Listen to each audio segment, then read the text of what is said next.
Alright, we're live.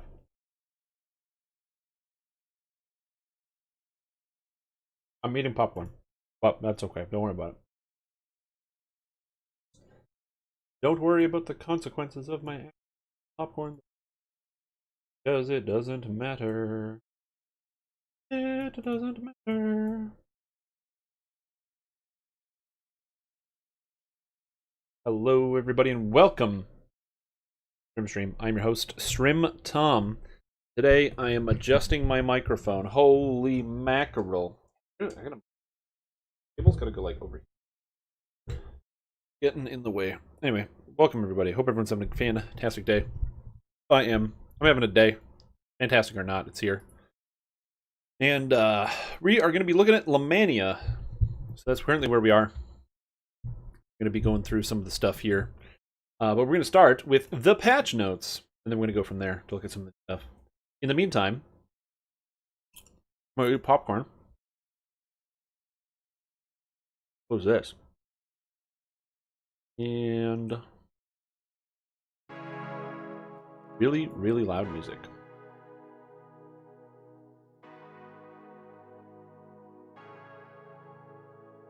I need to figure out what the right volume is. Anyway. Popcorn. Loading up the patch notes now. So we can take a look at them. As a team, we'll test out some stuff. We're going to look at some stuff. I'm going to take a bunch of these things and put them in a video.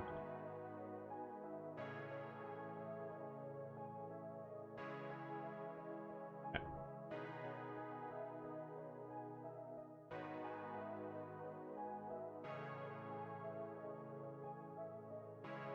All right. So we're going to look at a bunch of stuff. We're specifically going to start with the patch notes, kind of take a look at some of the stuff that's here, just to make it a little bit interesting. We're only going to look at the stuff that's different. These blue tags here assume that basically you understand what was in the first patch note, if you want to read all of it, but bunch of fixes. Flame Blade got improved. That's cool. Let's look at some of this other stuff. Bard. Different tack in the swashbuckling tree now requires you to be swashbuckling rather than single weapon fighting. What this means is that if you are using Inquisitive Swashbuckle, that means that you can now use Dexterity, Charisma, or Intelligence to damage, which means that the only class in the game that can use Dexterity to hit and damage with crossbows is the Bard, oddly enough. Because crossbows don't get Dexterity to damage, but they do with this. With the release of Shifter, Racial Completeness is gone, blah blah blah. The bolt spells are now alphabetical. That's good. Gnome and Deep Gnome Color Spray has been renamed to Greater Color Spray. That is because Color Spray is now a level 1 spell in Wizard, Sorcerer, Bard, and Warlock. It works the same as Greater Color Spray, but does not cause helplessness. I don't know if that means it doesn't stun or doesn't cause helplessness. I'm going to see if we can test that out. Because I'm curious. Very curious. Favorite Souls can select their level 20 damage resistance feat. Apparently they couldn't. And Vampiric's Bond from Occult Slayer scales as described. Now, this makes Vampiric Bond about 6 times better than it was before. Is that good? I don't know. I'm not sure. Temporary hit points from Blood Feast are now dispelled by the Dismiss Rage feat. It should be. That's good fix. Celestia and other Sunblades now respect Strike Through. It's important to note that the Sunblades are classified as short swords, but they're technically bastard swords. That was the whole idea behind it. Is it's a weapon as large as a bastard sword, but it's light as a short sword. The original Sunblade, the old 3.0, 3.5 Sunblade. So that's kind of like a, I don't know, it's just an interesting property. So when they originally coded into the game, they said, okay, well, the Sunblade, it is a weapon of the sun, and it's a light weapon, so you got a D10 damage on it for the bastard sword stuff, but it's a short sword. So now it'll actually strike through. I don't know how that they do that, but that seems kind of cool. I wonder if that is actually going to work for the Sharn Sunblade. That's what I'm curious about. Sharn boarding patch now cast faster. I want to test that. Price of Mortal of Heart has been dropped by half of its cost, so now you can get your LGS sets way easier if you want. Finding Doris fixed a bug. Great. And mounting will now automatically detoggle the Artificer Auto Rune Arm use feat, preventing you from being automatically dismounted. It's actually delightful. So I like that a lot. Also, another big one, spell DCs by school and tactical monsters now displayed on the character sheet in details. We're going to check that out. Oh. I logged in. Oh, okay, good. I don't want to be logged in. Let's look at Shifter. So shifters are animals. This means you can use Magic Fang. I believe this also means you can use Animal Growth. And if you're playing as a ranger, you should be able to Animal Growth yourself. I don't know if that's exactly how it works, but that should be how it works.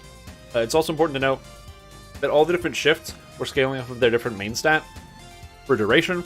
So you had this shift was scaling off Con because it's Con shift, and the Wisdom shift was scaling off Wisdom for its duration. They now all scale up Constitution. I don't think there's anything wrong with having them all scale off of Constitution if the original thing didn't work for whatever reason. I think it's a good compromise, good change. How far behind am I on YouTube? Gotta double check. On YouTube, I am. I'm on this page, so we seem to be pretty good. So the YouTube should be less delayed. Might still be delayed, but should be less delayed now. And the past life is dexterity. A lot of people lost their mind about this, but the past life being dexterity is kind of makes sense. I mean, if you look at the race, it's +2 dex, -2 intelligence, so the dex race. A lot of people wanted strength, but shifting isn't raging. It just uses the same mechanic, which I think is fine. It's piggybacking off the same idea. They now get saving throws, which is fine. Will saves. What's a favorite pirate's favorite letter? R. That's its favorite letter.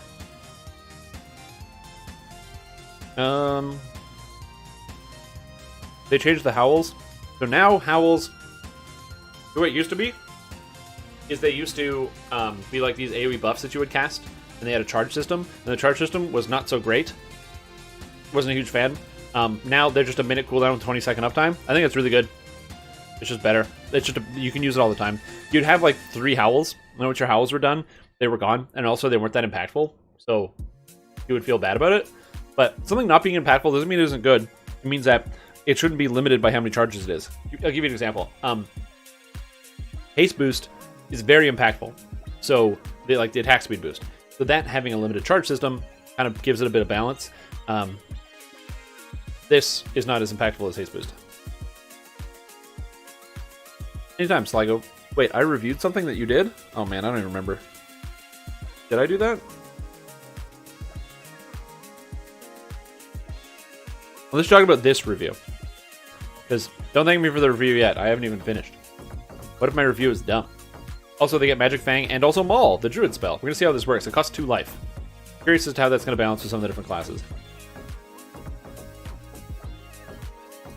Also, their Howl, again, is better. And you can cast Howl of Terror while raging. I don't know if the DC is in here. If it's not, you know I'm going to complain about it. You know your boy's going to complain about DCs not being in the game. Okay, let's look at the Razor Claw Shifter next. I'm going to turn the music down just a smidge. Kind of loud. It's like distracting. It is distracting me. Perfect. So check it out. Razor Claw Shifter. So again, their shift scales up Constitution, which it should, and their Arcana Past Life is +1 to attack and damage with melee weapons. Now, I don't think this is overpowered. I think it's very good. I don't think it's overpowered, because you'll have to ask, do I want this, or do I want the offhand attack chance and double strike Past Life, or do I want Purple Dragonite Past Life? Like, which one are you going to be using? But I think that's perfectly fine. And the passive, Will Saving Throw, whatever. It's good. Oh, definitely good. Plus 3 Will Saves is great for early game. Not the most impactful thing, though. Couple changes. Their Howl, same thing. Howl got adjusted. They also get Shred, and Shred is really cool because it's an attack that does extra W and also adds bonus critical threat range multiplier, or as they say here, onus. This makes it a very powerful attack. It costs 4 health, though, so I don't know how often you're going to want to use this in the early game. But again, a potion fixes most of this problem. And you only Shred once every 18 seconds. If you imagine that a dungeon has an average duration of 8 minutes, with an 18-second cooldown, you're shredding 3 times a minute. So in 18 minutes, you're shredding, I don't know, at most, I'm going to do this math, 54 times. And 54 times 4 is like 200 health. It doesn't seem that bad. I think Shred 4 health cost is perfectly fine. Destructive shifting. So this moved down. This used to be tier 4, now this is tier 3. So while you're in your Razor Claw shift, you get improved destruction, plus 2 damage with hand wraps, and you trip enemies on a Vorpal. By the way, this ability is completely bonkers and insane, and yeah, this is good. And then when you howl, enemies have a debuff, which is fine. And Second Claw. Offhand attack chance. And Pounce. Now, here's the thing. I don't think Pounce is good. I probably wouldn't take it, but it's very cool. But there's a lot of things you want to take here. Like, Stronger Howl is good, Second Claw is good, Destructive Shifting good, so you have to make a lot of trade-offs. You don't get everything, you know what I mean? And then you have Overwhelming Shifting. This one's the cool one. While under the effects of Razor Claw Shift, you get plus 2 to hit damage with hand wraps, and plus 1 primal bonus to critical multiplier with hand wraps. That's what I'm talking about. Here's the thing. You look at this, and you're sitting here, and you're like, oh my god. Look at that. Plus 1 primal bonus to critical multiplier with hand wraps? That's plus 1 critical multiplier. This is overpowered. You can't just give something plus 1 critical multiplier. Then it's going to be overpowered because it has plus 1 critical multiplier. I guarantee you it's overpowered. That's one thought. But I'm going to show you something. It's a secret, actually. Check this out. Watch this. Boom. Boom. DDO Wiki. Oh. Enhancements. Enhance. Enhance. And we go to the SMR Scourge. SMR Scourge. It's a race that does things. It's got healing, wisdom, I don't know, stuff. Scroll down. Destroyer of the Dead. Clubs, light maces, heavy maces, and morning stars. Critical multiplier. That's gotta be OP. Dude, everybody's gotta use this. It's stacking crit multi. Turns out, because of the handicap of having to use a morning star or a heavy mace, not OP. Somehow, slightly underperforming other weapons. So, very cool. Makes all these weapon types, well, not this one, but it makes these weapon types viable. Very cool. But has a drawback of, not living up to the standard. This is going to be the same thing. Now you might say, but could you imagine monks with an extra plus 1 crit multi? Monks are, pretty good. They're not top damage, but they're, pretty good. Now imagine monks with an extra plus 1 crit multi. How crazy would this be? Getting a monk hand wrap with times 4? Forget about it. Get out of here. Forget about it. Too broken. Take it home, everybody. Let's go. Get out of the building, out of the office. Let's go. Except, right here, Iconic Rage uncinchers you. So you can't actually do this as a monk. So if you want to play as a monk and use hand wraps, or and use this, you can't get the primal bonus crit multiplier. So this is exclusively for non-monk hand wrapped builds. Is it overpowered? I don't think so. Also, Relentless Onslaught. This is really cool. Relentless Onslaught is a ability that you don't use on Bear Druid because Bear Druids have way too much CC. So this is additional. Here, it fits really, really well because as a Barbarian, you have no CC. So this actually might help out a lot. So we're going to test this out. Oh. What's up, Dr. Dragon? How you doing? Quest complete. Also, Dr. Dragon just subscribed 5 months and says, Twitch won't stop bothering me about this, so hi! Welcome back to the stream, team. Appreciate the support, boss. Hope you're excited for Lamania as I am. Get out of here, SMR Scourge. No one plays you. Literally, no one plays SMR Scourge. I appreciate that, man.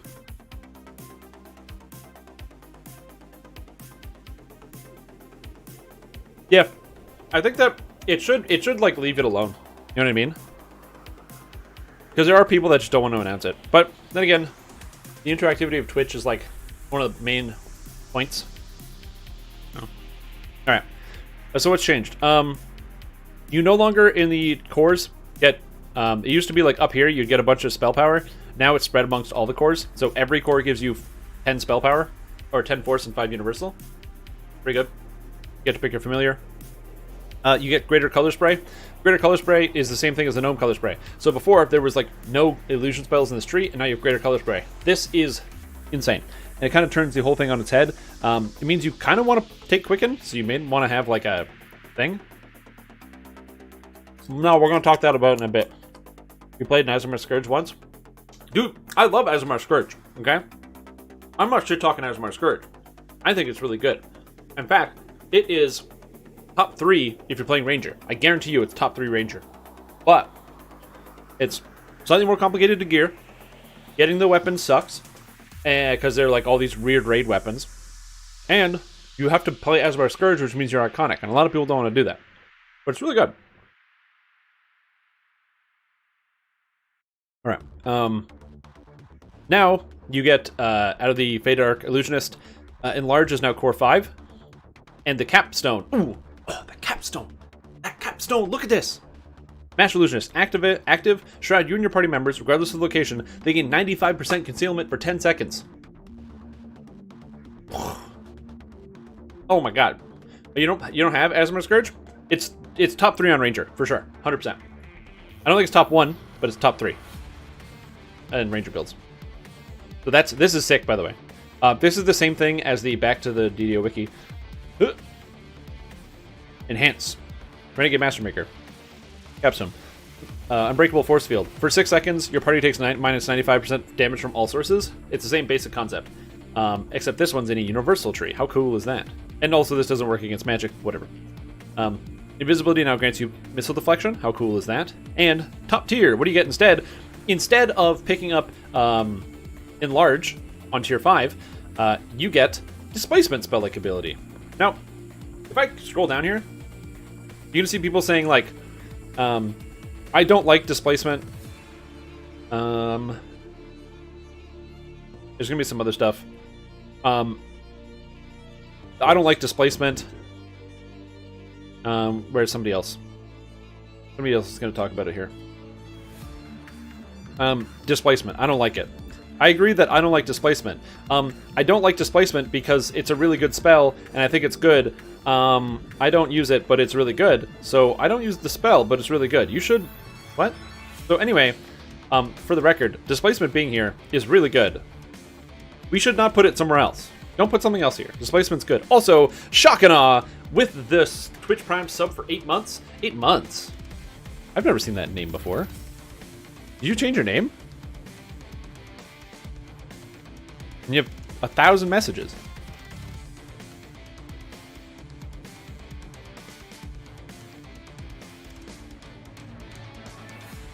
Anyway, welcome back to the stream team.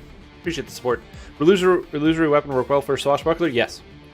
But yeah, Displacement's really good. If you look down in the comments and you see people that are disappointed by Displacement being in tier 5, I don't get it.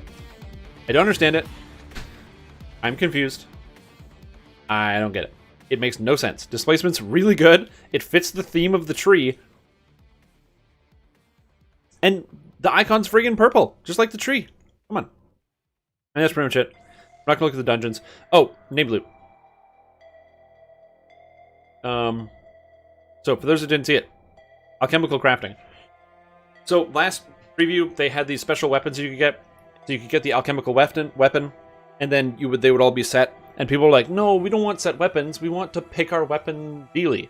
So then they said, okay, they're making a weapon system that's here. So check out this weapon system. This is a totally new system where you can craft out all the weapons you want, right? So these are the items you can craft. Take it in, soak it in. And then, now you can craft these weapons. So you can pick a fire weapon, a cold weapon, an earth weapon, sorry, or an electric weapon. And then you can either create a martial or a mystical weapon. So you say, and I think you can alternate tiers.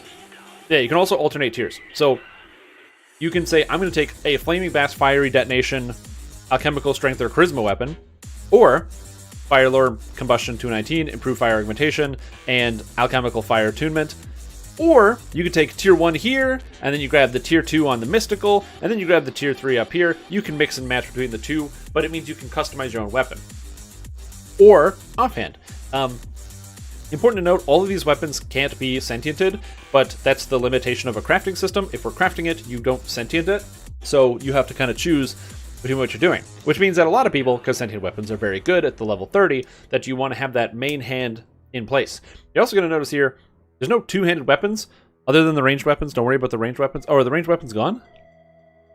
Oh, there was ranged weapons here. There was crossbows and stuff here before. Anyway, there's no ranged weapons here. And the reason why you don't see them is because this system is not designed to make, like, main hand weapons. This is mostly the system to make, like, weapons that you put over here, in this hand, your offhand. Now, this might look like this, you know, my left hand because of the camera. It's actually my right hand because I'm left-handed, because that's just what you do. orbs, all the shields, a craftable rune arm, which is pretty cool, and then these individual weapons right here. Now, if you scroll through this thread, there's also other changes to other weapons. But the most important thing is if you scroll through this thread, there is a lot of people, there's like 6 pages now in a day, of people being having differing opinions on this entire system. My best description to you guys is that if you guys are unhappy with this system, or you think that there should be something that should be changed, make sure you put your feedback in now, because this system can change in between now and then. So if you're looking at this, and as you said, you don't like the fact that there isn't something for Divine, I would recommend making a comment here on this thread that says, hey, I would like to see something that supports Divine casters, maybe like Radiance, or Positive, because that would be cool, and I would like to craft that. And then maybe that'll show up, because that's what these feedback threads are for. I personally am not too invested in this crafting system, but yeah. I will say that I'm confident that whatever comes out of this, once it's done, is going to be something that'll be good, and a lot of people will like, and it'll be very versatile. But that's where we are. Anyway, without further ado, let's boogie on over. Here, by the way, for those people who are watching on the YouTube, is it better now? Is the stream better right now? Like the delay? I asked because I made a bunch of changes and I edited a bunch of stuff, and I was looking at it myself. Oh, it seemed pretty good.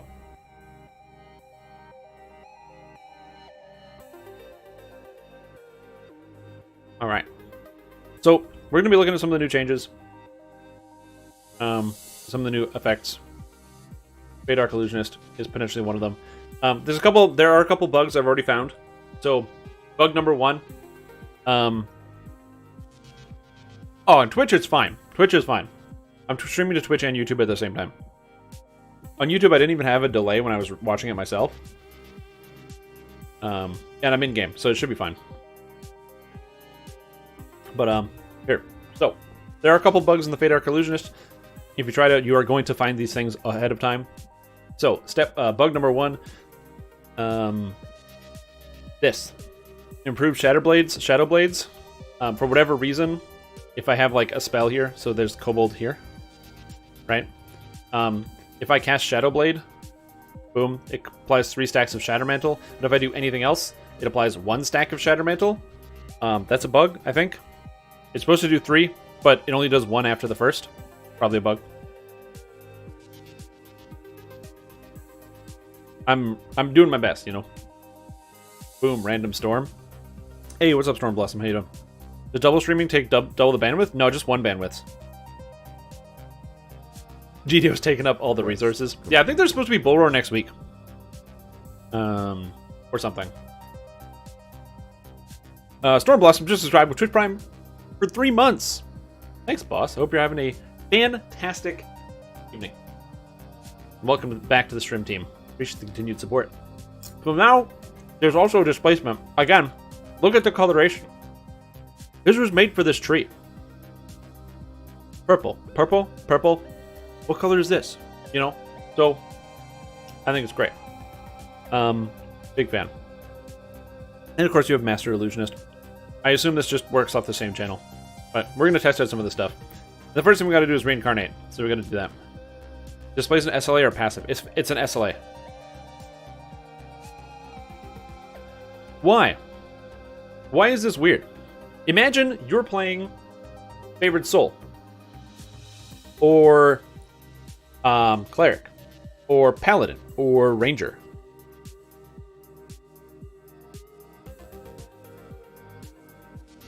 Who most characters who would benefit can cast it? I don't know. A lot of stuff seems kind of versatile.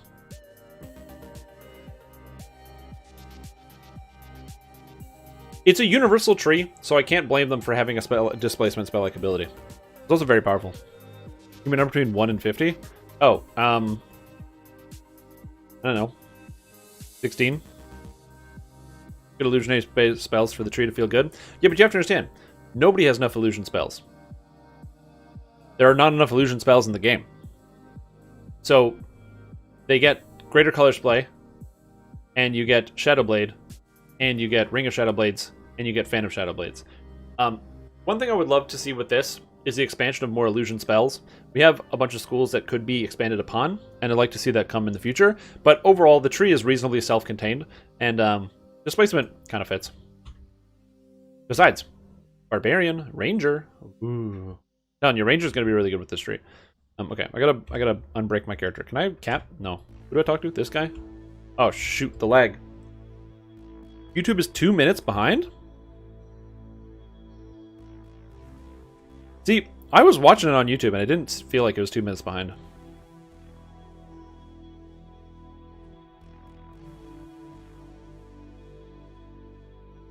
Yeah, it could also be a nice secondary tree. Quest completed. Holy mackerel.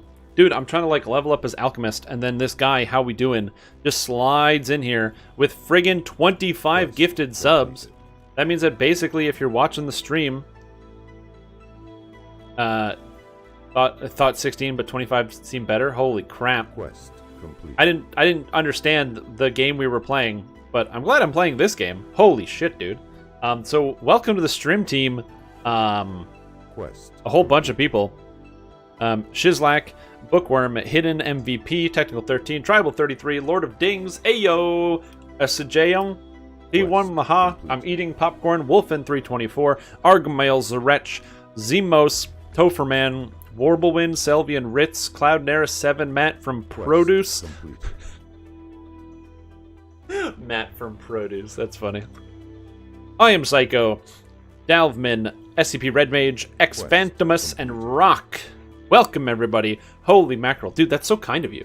Thank you so much. I really appreciate that. Yeah, but you have to understand, I'm not a big thinking guy.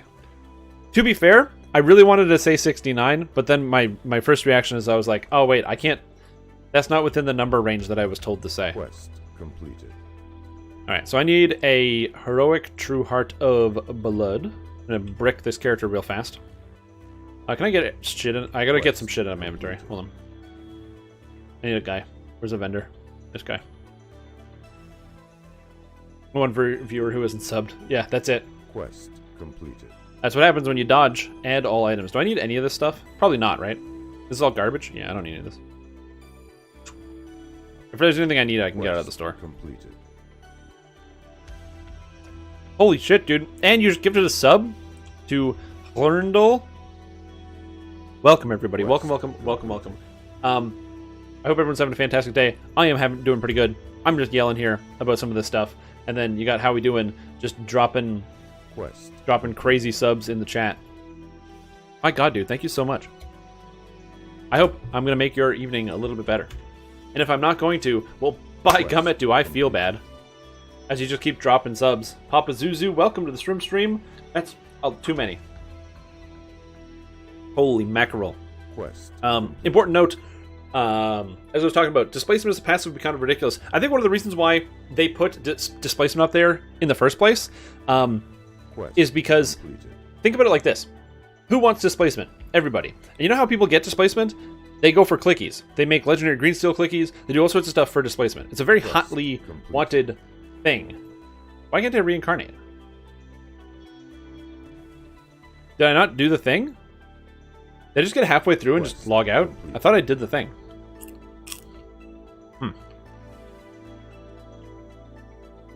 Are we getting more universal points to play with? No. No universal points yet.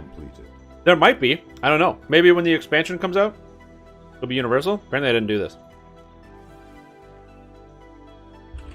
Quest completed. Oh, I have to empty my TR cache. What?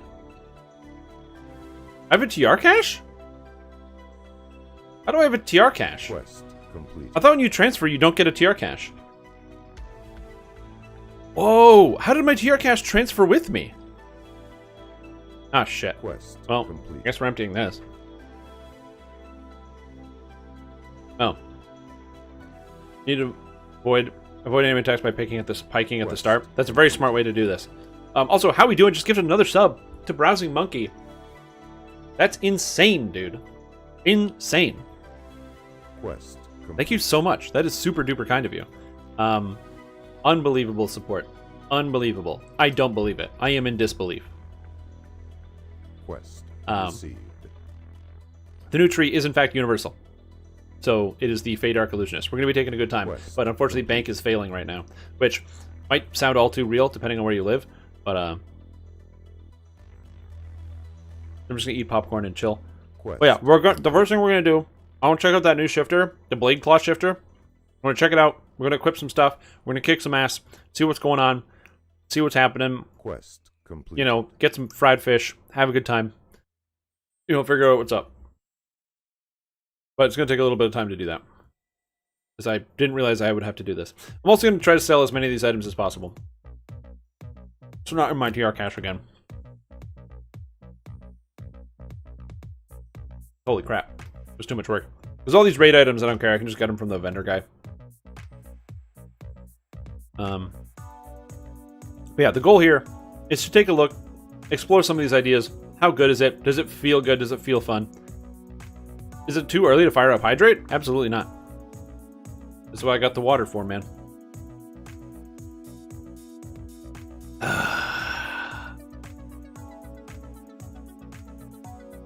Oh, I preemptively hydrated. My bad. It was entirely my bad. I did it in the past. Good. Okay, that's empty. Perfect. Oh my god. Also, rip, Doogie, rip. I saw your death, and I'm very sorry about what happened today. I think you saw my message where I was like, rip. Do I need a Tome of Straw? Nah, it's all garbage. Do I need all these artifacts? No. So much crap.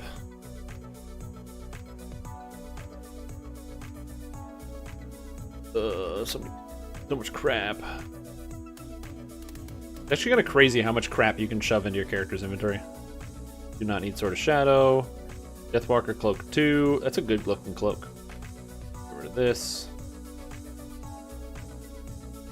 White Dragon Scale Docent. We're not looking at docents today. Planar Gird? No. Treads of Falling Shadow? I don't need this.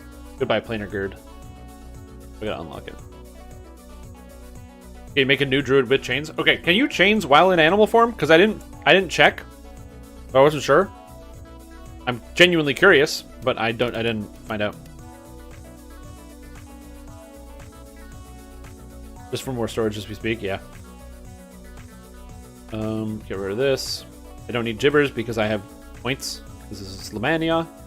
Lamania. Do I need 72 treasure hunter elixirs? Well, I don't not need 72 treasure hunter elixirs, so might as well keep those.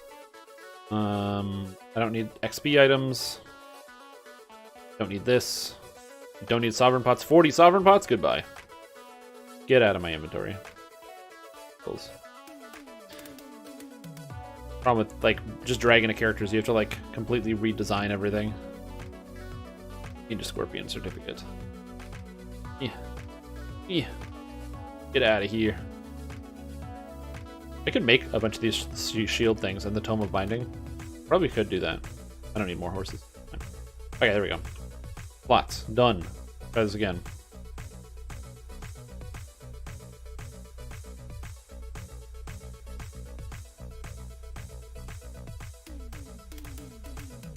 Perfect. Now we can reincarnate. It works while in animal form? Interesting. So you can, like, be a wolf and start having that. Much new stuff soon. Should have bought some DDO points during last week's sale. Yeah, well, the new stuff is, hello, for the next 2 hours, the DDO team will be available to gather feedback and answer questions / join channel dev chat.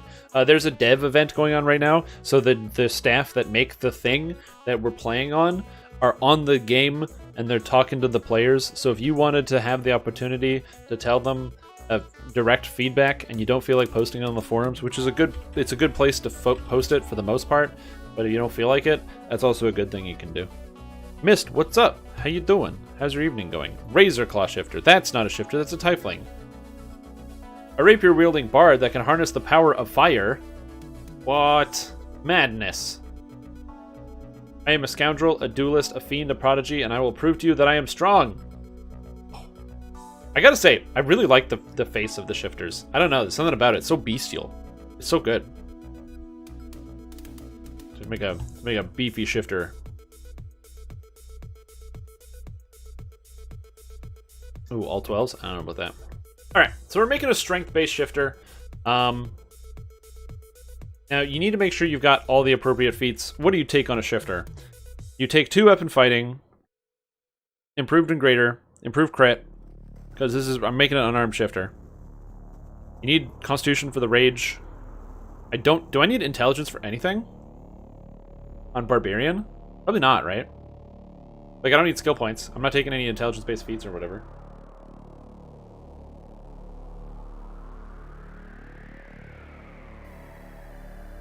Like, I could do something like, oh, something like that. Seems fine. Yeah, very teen wolf. Exactly. That's the whole idea. Intimidate. Do I need jump? Nah, I'm gonna have a lot of strength, probably. So we need jump. No, we don't need jump. We need swim, because it makes you swim fast. And UMD. Oh yeah. Probably put some points into charisma if I want a UMD. So I don't think you can take 2 weapon fighting yet, because I don't have enough stats. So we're gonna go with precision first. Oh, you can't use precision while raging. Right.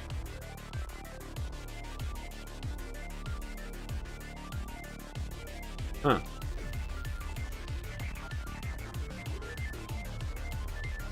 This seems right. That's how we do it. 2 weapon fighting. We already went through a lot of the customization options on the shifter. They look really good. I love some of the hairstyles, like the lion's manes and stuff. Like how your character literally looks like a big growly lion. I kind of love that. It looks great. You can pick your eye color. You can pick your tattoo color. Your tattoos are like your face paint and all the different styles. They're very cool. Some of them you can make them look like you're sick, like you got disease. Could you do that build that's just all 12s to base stats? No, my base stats are too high. It wouldn't let me do that. If I set all my stats to 12, I would have points left over.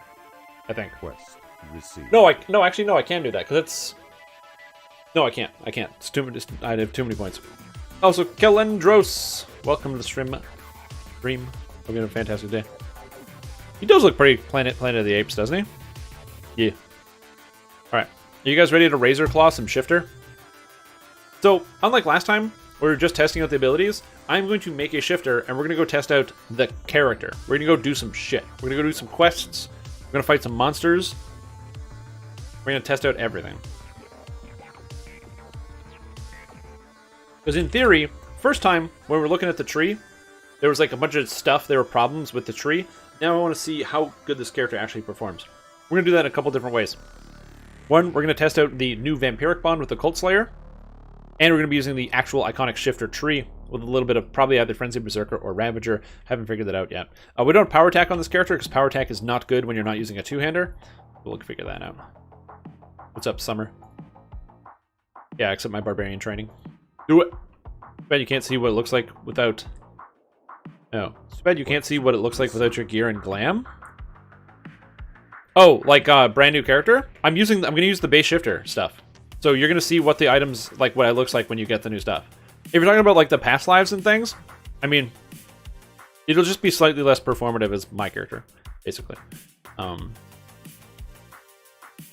if you're like, oh man, Shrimp Tom has a bunch of past lives, it might impact my actual view of the character, potentially, but for the most part, it'll be pretty similar to that experience, just not as strong. Granted, if I do stuff like take the feat completionist, then yeah. Then it doesn't obviously line up. But hey, this is me playing it right here. Also, so Skull Priest is subscribed for 16 months and says, Strimmy, love as always. Welcome back to the Strim team. Thank you for the support here. Big hugs. Let me just hug the camera. Just hug the camera. There we go. Nice hug. There's the love coming back. That's how we do. Now I'm at the screen where you pick your look. Oh yeah. Yeah, it gives you the base barbarian like gear to look at on your guy. You look all fuzzy. Fuzzy Wuzzy was a barbarian. We're only getting to level 15 here, and then we're gonna go do some quests. I don't plan on going higher than that. I'm gonna take improved 2-weapon fighting, because that sounds like a really good feat to take on a 2-weapon fighting barbarian. I'll take more listen, I guess. The one downside of having tomes is your intelligence gets to be hella high. So you find yourself with a lot of additional skill points kicking around when you're doing your leveling process. It's a good thing, but sometimes on Lamania it makes the leveling process take longer, which is kind of annoying.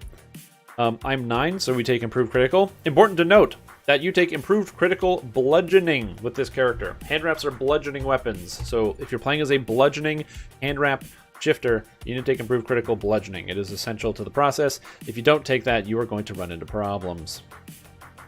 Fortunately, Barbarian, for the most part, is like quick leveling. Although Barbarian does get a lot of stuff when they actually level, which is cool. I have all my skills. Oops. No. Balance. Seems good. Like Barbarian damage reduction continues to increase, so I have 6% damage reduction from all sources because I'm a Barbarian, which is nice. Barbarians are very good and very fun. Now we're going to grab Greater 2-weapon fighting. Any Epic Reincarnation changes on Lam, or is it still further down the line? Epic Reincarnation changes? What do you mean Epic Reincarnation changes? What do you mean? Are they changing Epic Reincarnation?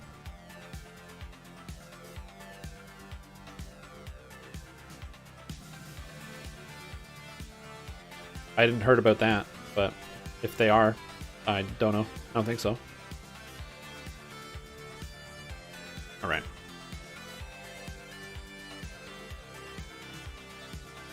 Get some more balance. I get an extra feat.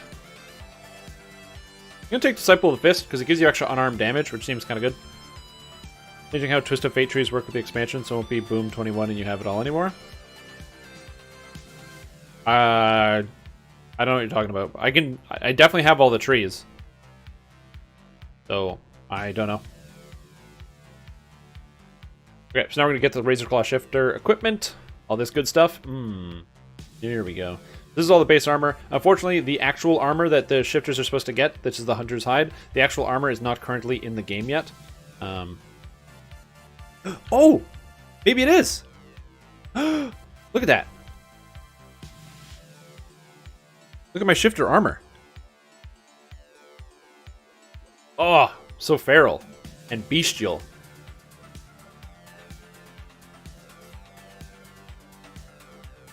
Heck yeah. Shifters, man.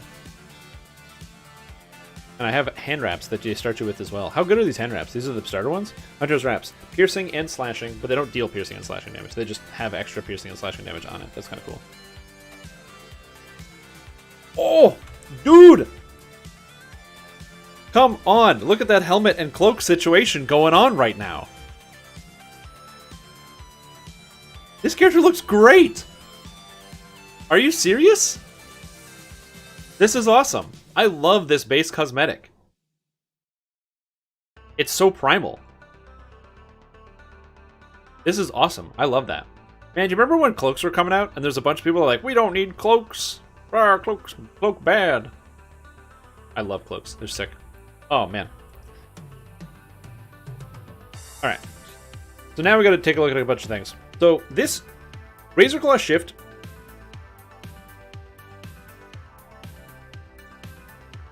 If I shift, is that different from raging?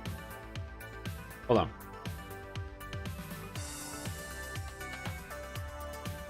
So if I shift, it's Razor Claw Shift, Strength and Con.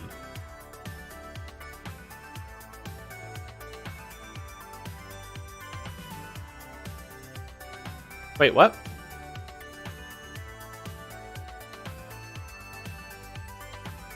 This is Rage.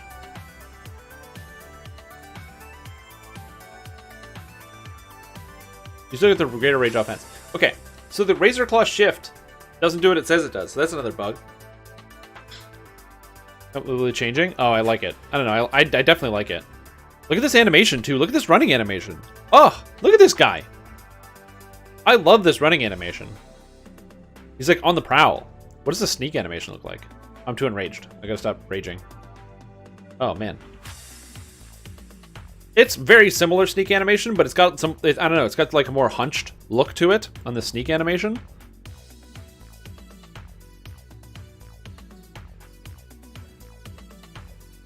Oh, man, that's beautiful. Okay, so we're gonna go chill in the tavern. Also, I have almost 500 health at level 15. That's pretty sweet with no enhancement points spent yet. Alright, so what do you take out of the shifter tree? So you can get regenerating rages, which is regenerating shifts. I don't know how useful that is. Do a strength here. This is extra rages, which is really nice. Every barbarian can just take this because it's basically like getting it out of the regular tree. If you have any racial points, it kind of fits together. Attack with hand wraps. Exclusively attack? I'm not in love with that. So let's see. We grab extended shifting because that's really good. Magic Fang. Do you put 3 points into this? No, you put 1 point into this because you only cast it on yourself 1 time. Piercing hand wraps. Bypass piercing DR. So this is a weird trap. What has piercing DR? In fact, pop quiz. What has piercing DR? If you can name a monster, you win a prize. You gotta take Shred, because Shred is good. You gotta take the offhand. You take Destructive Shifting. You take Overwhelming Shifting. You take True Hunt. You take this. You take Stronger Howl. I'm 23 points deep. Boom! And 2 people got it right. Rakshasa. That's right. That's where you need Piercing for it. And that's, I think, the only monster in the whole game. So, should you take Piercing DR? For 2 points? Probably not. If it was 1 point or free, maybe. Not for 2 points. So that's 23 points spent in this tree. And I still want to spend more. I did not get Con while shifting, which seems pretty good. I did not get a favorite enemy, all of which seem good. I did not take Regenerating Rages. I don't know.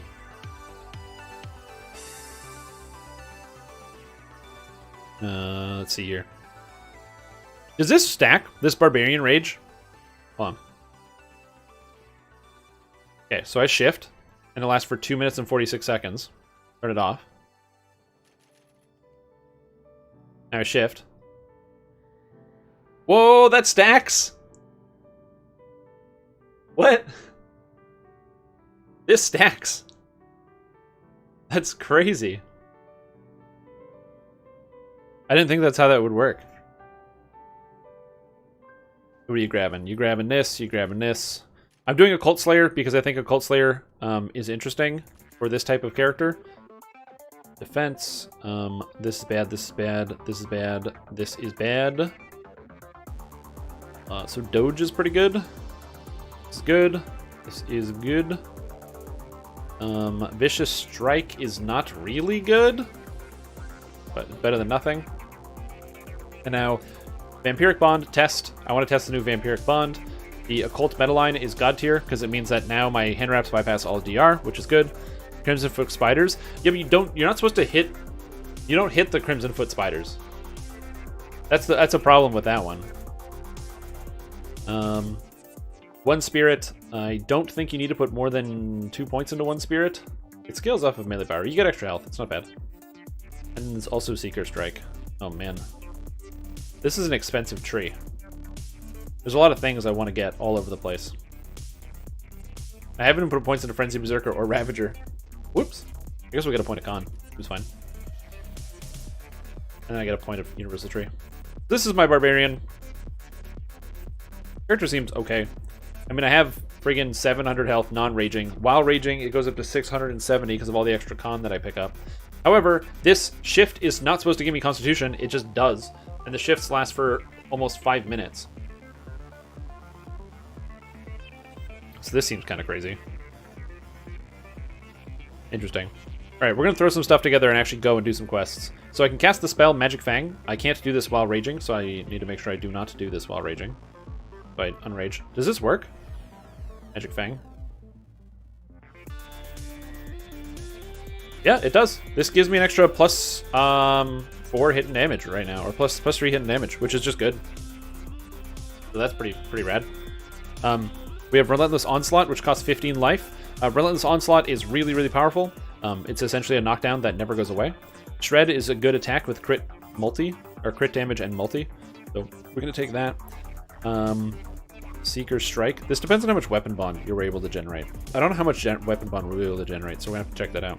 One Spirit is a self-heal based on how much weapon bond we can do. Driving Force is a self-buff based on how much weapon bond we can do. Howl is a self-buff and also an enemy debuff.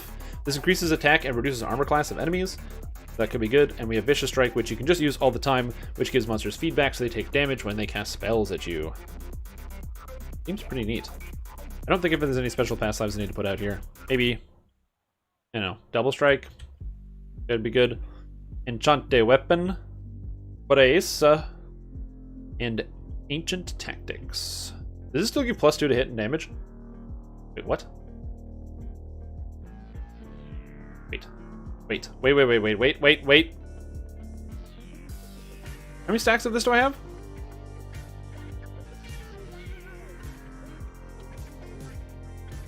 Why is Ancient Power giving me +4 to hit? I only have this once. Does Magic Fang stack with the enhancement from hand wraps? Yeah, of course it does. Magic Fang is a buff on top of it. So this weapon is a +10. Because it's +3, plus Magic Fang, which is 4, plus Enchant Weapons, which is 3. So it's a +10 weapon right now. Which is pretty sweet. Okay. And then Iconic, we don't have this one, so we grab Double Strike and Offhand Strike Chance. Seems it. I'm trying to think if there's anything else on here. Yeah, gotta have the Improved Uncanny Dodge. Facial Feats, we have the Shift. The Shift doesn't work properly, so that's an interesting problem. Trip, I mean, you might run into a situation where you want to use Trip. Probably not Sunder, though. No Sunder. Yeah.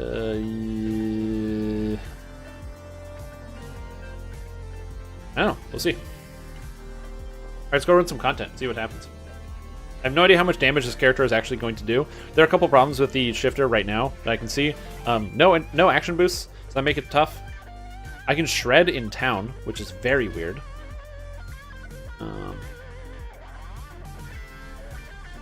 Audio here.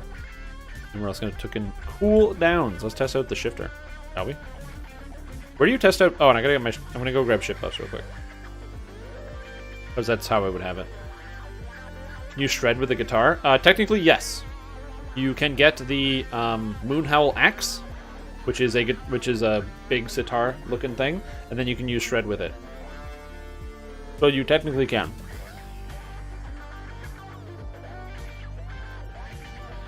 Yeah, being able to bypass piercing damage reduction is basically worthless. Piercing weapons are the worst in the game. By a mile. Anytime, Sterling. Hope you have had a good experience with that. I'm going to keep making more for Hardcore 4. I'm super hyped about that. Alright. We're going to grab ship buffs, and we'll go run a quest. I think of what's a good quest to run. I don't know. Mired and Kobolds? I'm going to be taking the character into... Give me the guild buffs.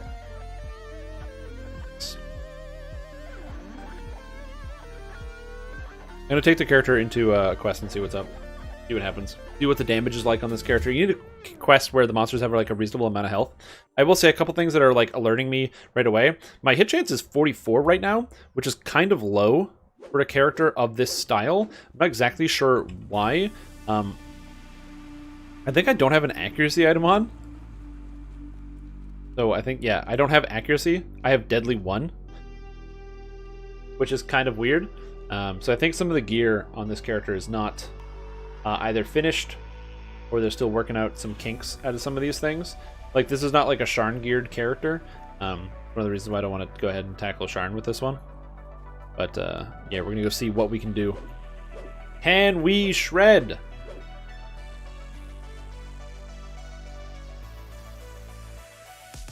I mean, I can press the friggin' button. Hopefully that's good enough. I don't have a Cleric Hireling. I might buy one. Oh, I can buy one in the store. Duh.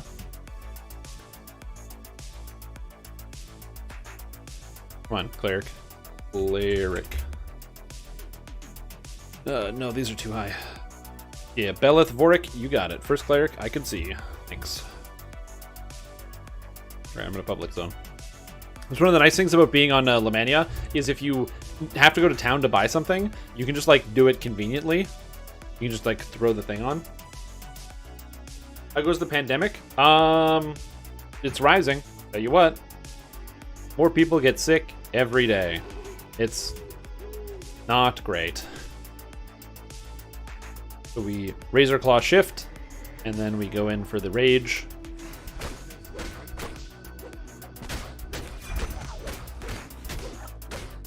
We have a lot of hit chance. I'm not in love with the damage, but the actual attack speed is pretty good. I've never played two-handed fighting Barbarian before, so I don't really have like a lot of experience with something like this. Also, it is important to note that I didn't take...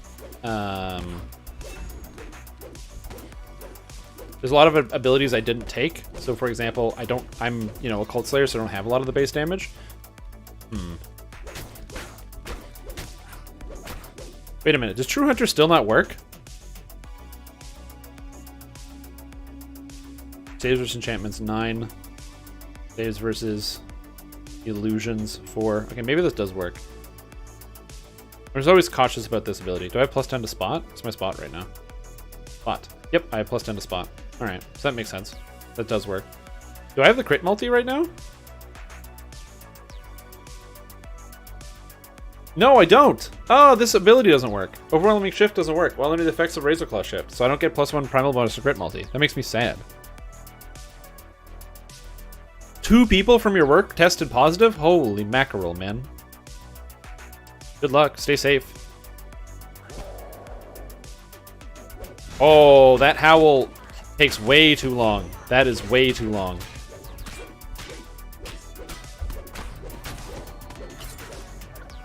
Okay. Come here. Come here. Little bitch.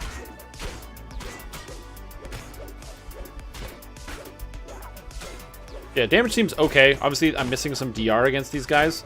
I don't remember what their DR is. It might just be epic DR, if I recall correctly. Yeah, it's epic DR, so they just have DR. You have a lot of attack speed on this character. I feel like a Cult Slayer may not be the best choice, though. But... oh, beautiful. I love to hear that. Super Spreader. Music to my friggin' ears, dude. I don't have a way to hit Reapers, which is also a problem. So I'm already starting to see some areas where this doesn't measure up. One of the ways is like area of effect. I'm using Seeker Strike, which is an attack that you get. Oh, Shred also uses the Sunder animation, which is where you put both your hands together, and that's not good. But I'm currently using Seeker Strike to gain just a little bit of extra damage on these things, and even still, that's not really working that well. So a Cult Slayer may not be the best choice for this character. I think I can Relentless Onslaught this Reaper, though. I'm kind of dancing around it right now. Maybe not. Doesn't look like I can. No. I mean, I'm a Barbarian, so I have a lot of health, but not being able to hit Reapers makes dealing with Reapers a major problem. And like I said, the damage on this character, I'm hitting for like 30 each strike. That feels not good. And melee power? Oh yeah, I don't have any melee power.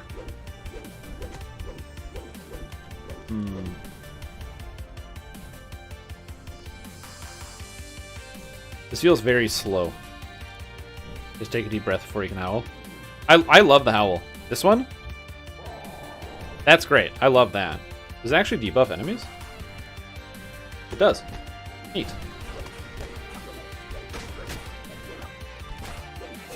I mean, I'm playing as an Occult Slayer, so obviously the damage is not going to be as high. I'm gonna do a couple different tests and try out some different stuff. It is disappointing to see that the crit multi does not work on this character, which makes me think that all of the things that add to hit damage and or damage and hit chance don't work either. Interesting. Okay, I'm gonna try that. We're gonna make a very slight adjustment here. We're gonna pull it back a bit. We're gonna swap our stuff out of a Cult Slayer, change up a little bit of the other stuff, and then come back into this quest. I think Ravager would be good since you get more chances to proc the healing with the faster attack animation. Yeah, that could work as well. The problem is you don't have the multi, because this doesn't work, so you're missing multi. Hold on, so what am I getting from this tree right now? My strength is an odd number, so it doesn't matter. So I should be getting 4 hit and damage from the shift. I feel like that's not working. Because this is good. But like, I don't know. I feel like some of the stuff just isn't working. Maybe before the new stuff actually goes live. It's tough. It looks like I'm getting times for multiplayer right now. Yeah. But it doesn't display, which is weird. 5 levels of range for Dance of Death. It's also not a bad idea. I mean, it depends. So, like, they've done 2 previews of this. There might be a 3rd preview of this, because, you know, there's some bugs and stuff present. problematic. See, because Frenzy Berserker, you pick up more damage. You pick up the multiplier and stuff, which is good. But not much else. The tier 5s are kind of lackluster. Ravager may be the correct answer here. Because you get critical threat range. Okay, so let's try this again. Hold on. Grab strength. This. We want this. 1 point here. The Howl. The Howl. Offhand attack chance. This. This. True Hunter. Apparently works. And bonuses against illusions is 2. Bonus against illusions is 4, so this does work. Okay, good. Take that. Oh, we gotta take Shred. Shred's 2 points. But it's a really good attack. This is +1 threat range and multiplier. Now you go Ravager. You grab Con while raging, because that gives you extra stats. You don't use Hate or Mutilate, because these things don't give you anything. You want to pick up Laughter, because it gives you melee power. You want to pick up Disembowel, because it gives you, I believe, melee power? Full cut. Hold on. There's something in here that gives you additional melee power, I think. No, this is just an attack. Does anything else give you melee power in this tree? I think it's just Laughter. When you score a critical hit on an enemy, you gain 10 melee power with Laughter. I don't know how accurate that is to land, but this does at least come with an action boost, which is better than the other tree. Yeah. Grab this. Grab this. Action boost for melee power. Big attack. On. Strength, because you get more damage. Aura of Fear is bonkers, because it makes a bunch of stuff helpless. Maybe you don't need that. And do I need an extra 30-second cooldown on this? The problem with Cruel Cut is it has such a long cooldown. Just remember, give 5 melee power when using Cruel Cut. Oh yes, Cruel Cut does that. Yes, yes, you're right. Thank you. I knew it was somewhere. Bully. Right. And then I have 7 points left. But one of them's a Rachel. I don't really need the immunity to slippery surfaces. Yes, yeah, so you only need to spend these 3 points here, and it gives you the extra 5 melee power. So you get melee power here, melee power here. Then what else do you pick up? Do you need extra rages? No. You have extra and longer rages from this tree. You don't actually need that. In theory, just grab more con. More health. A lot of stuff in these other trees, like Frenzy Berserker gives extra damage, but you'd have to get Frenzy, and you want to get Cracking Attack, but you want to get Crazy Strike, which might be too expensive. Extra point of Rage. Or Strength while raging. Strength. Okay, well, so we'll test this out. See what the damage is like if I change it up to be more damage-oriented instead of defense-oriented. So my health automatically much lower. Owl goes back there. Long goes back there. Now I got Slaughter.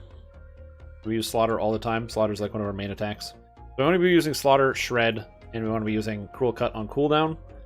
Magic Fang's still there. I have no healing. Now it's all from Blood Strength. So it's all passive. So, probably fine. Yeah. And we have the action boost now. So now we can see if this will actually increase the damage. So, you know, maybe better, maybe worse. We'll see. We're also getting more additional damage from stuff like Pain Touch. This is an on-hit effect, so that could be very useful. And, no driving force anymore. Alright, let's try that again. See what's up. Yeah, it's all about testing some of this stuff out. This also might not be the best way to do it. There might be some multi-classing. You might not even want to use the iconic, like for some of the other shifting stuff. I don't know. But it looks like the Destructive Rage is not really working. Alright. So we buff ourselves with Magic Fang. Use the Razor Claw Shift. Come in here. Okay.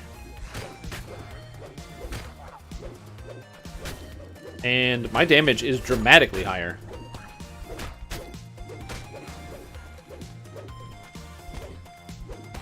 I guess my strength is higher. Now it's 50.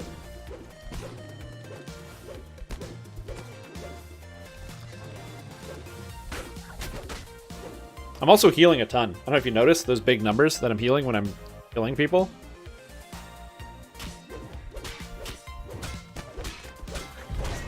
I could just get mauled to death. Yeah, this is what I'm talking about. Hey, buddy, what's up? You done?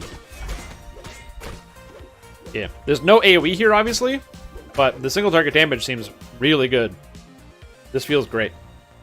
So much better than the last time I was doing this. And it even has the self healing. Like, I don't even care.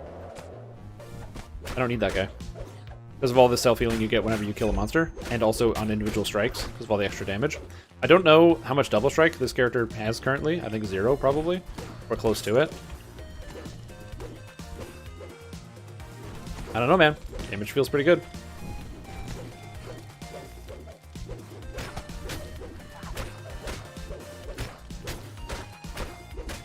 So I think that obviously there's a couple of concessions that need to be made. So important thing, obviously using the more defensive tree is going to end up with more defense than offense.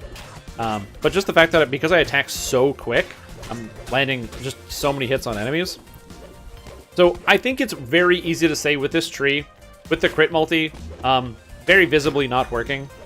Like the extra crit multiplier is not working on this character. I'm only doing double damage, not triple. Here, the extra damage you're seeing is because I have Seeker bonuses. Quest completed. Quest completed. Holy mackerel. Mistwalker just gifted him 5 subs! Man, what the heck? That is so kind of you. You guys are... This is like sub-gift Tember. Wait a minute. Sub-gift Tember. Is it September? The time where subscriptions to Twitch are 50% off? Oh my gosh! It is September! And Mistwalker, capitalizing on that, being such an incredible, nice, and wonderful young man that he is, gifted out 5 subs to Delrin, Murad Honvis, Matus, What the Fuck Iceman, and Too Cool Cat 1. And now all of you guys can participate in the subs. And if you missed out on one, it's okay, because September is still going. You can pick up a sub for yourself anytime you want. Much like a Subway sandwich, it costs... or it's got a lot of value, but only comes for a price at half of $5, or only $2.50 Canadian, or whatever it costs you in your native currency. I apologize if your currency exchange not so good. Only in kills though, so in groups it might be a problem. No, I am getting wrecked here though.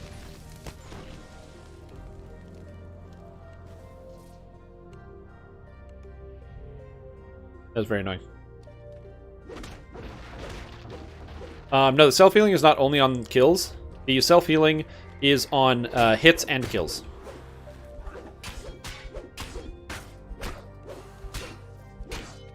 But yeah, man, dude, thank you so much. I am super appreciative. Now you can, and here I am testing out this character and seeing what the stuff is like. And I am also benefactor to, you know, your support. So I really appreciate that. I don't have a ranged weapons. I can't even finish this damn quest. So overall, Razor Claw Shifter, how do I feel? I think if I had one crit multi, I would feel a lot better right now. Just saying. Just saying that. So the crit multi isn't working. Verifiable. It should be, but it's just not. I think if it was working, it would feel a little bit better. I feel like it still might need some juice to make it feel good, because I spent a lot of points in this tree to make it feel good. But for the most part, it doesn't seem too bad. I mean, I'm crushing this stuff with no effort whatsoever. So I died because I was standing in a trap and I got stunned and died to death. But like, these monsters don't even hold a candle to what I can do to them. Like, hey, guess what? Relentless Onslaught. And then with the Relentless Onslaught, this monster can't stand up anymore. They are effectively dead. It's something very cool about this attack, Relentless Onslaught. One of the reasons why it has a 90-second cooldown, but very, very useful. Hero Soul Run? No, I am stronger than that. When you were doing your reincarnations, did you focus on different builds, or did you make leveling a leveling framework? No, I just play whatever I felt like playing. I don't like playing the same thing 2 lives in a row. The worst. Okay, I can't progress anymore, so we're kind of stuck here. Interesting. Razor Claw Shifter. Interesting. Some bugs. Some of the stuff might be too expensive. Oh, can I not recall here? Come on. Let me out. Is it going to hit me through the wall? God damn it. But yeah, I just don't like playing the same thing twice in a row. I like to try out different characters and different builds, combine different ideas to make a brand new thing all of the time. Gonna test out Shifter Monk? No, because it literally doesn't work. One, because the primal bonus to hand wraps doesn't work currently. This is currently bugged and has no effect on the character. And two, why am I logging out? I do that all the time. And two, destructive shifting uncenters you, which means you can't get a benefit from this. Wait a minute, is that Vorpal happening? I didn't trip anybody. That also doesn't work. But no. So the Razor Claw Shifter should not be played with Monk. Regular Shifter, maybe. But not Razor Claw. Not Razor Claw. Alright. We're going to test something else out. I'm just going to take those notes real quick. Notes. What is this called? Overwhelming Strikes. So, Overwhelming Strikes doesn't provide a primal. Hold on. Just in case I'm being a friggin' idiot. Unequip, re-equip. No, it doesn't work. Okay, cool. I was like, just double checking, because you know that happens sometimes where like you don't equip a weapon and then it does a thing. This is just bugs. Personal feedback I'll put a little bit later. Trip enemies. A Vorpal hit. So destructive shifting doesn't trip. LOL. Great. All the other stuff seems to work just fine. Can you cast Magic Fang while raging? F. Magic Fang. Yes, you can, because it uses health. Oh, and it says it can be cast while raging, because I'm stupid. Look at that. How cool is that? Yeah. So first impressions, Razor Claw Shifter. I have a lot of racial points, and I spent them all in the tree, and it feels okay. It feels kind of worse than Esmar Scourge. Like, what it should be is there should be just a line here of things. Like, here's the problem. 0303030303. I feel like there should be like 1111 and it's all connected together on the side. Like Esmar Scourge with other neat stuff in between. Like, I feel like there's a lot of different things and you want to get all of the things. Like, if I was to drop something in this tree, I'd drop Howl right away. Because Howl is good, right? Like, this is just like, that's a good power. Giving me an extra plus whatever to hit. But like, it's expensive. YouTube is like 5 to 7 minutes behind it. Dude, how is that possible? I don't understand. Not on my screen. On my screen, I'm literally watching it, and I'm up to date. I'm watching myself enter the dojo right now. Hold on, what if I refresh this page?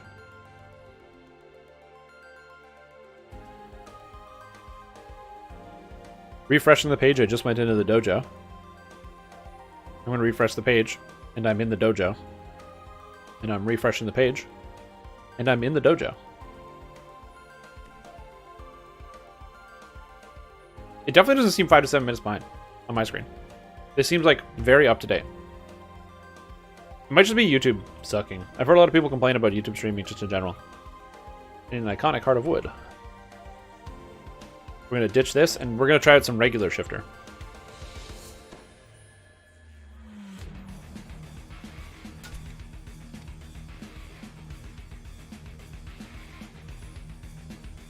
It just lags back for some reason. Yeah. I don't know what the deal is with the YouTube streaming. It's very strange. I don't know if it's always been doing that. Because for me, it's up to date. Well. The Razor Claw Shifter. Great animations. Cool theming.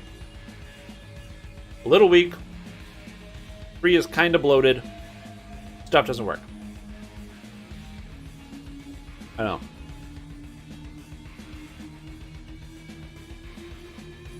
It's very strange. It resumes where you left off. Oh yeah, that's the other thing too. If you pause on YouTube, it doesn't bring you back to the front of the stream. It leaves you where you were. Which is really weird.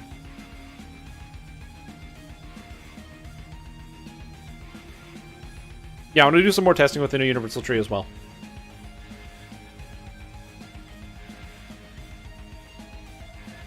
Goes on Dark Souls streams? Interesting. Because the lowest latency you can have is, I think, 4 seconds or something. And that is what I set it to. It was not set to that before. It was giving me also a minute, which it shouldn't have been, but yeah, neither here nor there.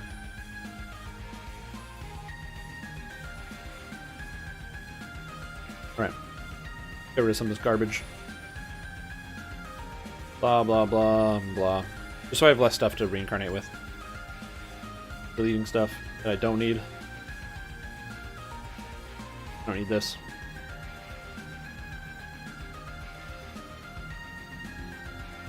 Oh yeah, this was faster. I want to test that out in a bit. Alright, I'm just gonna finish off leveling real quick, and then move on to the next thing. I don't really want to super test out Razor Claw Shifter, just because the fact that the hand wraps aren't as good is not really a surprise. It's more of a surprising as to like how they feel. I think the damage could be toned up a little bit, but I think fixing the crit multi would mostly fix it for the most part.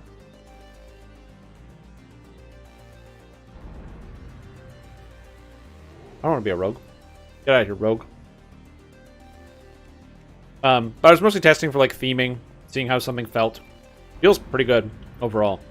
And if I had real gear, trust me, that would be way better if I was using real items. I'm using like a +5 strength item or something, you know what I mean? And no accuracy items, no deadly items. Throw that character in there with like a Sharn set and start wrecking house. Very different.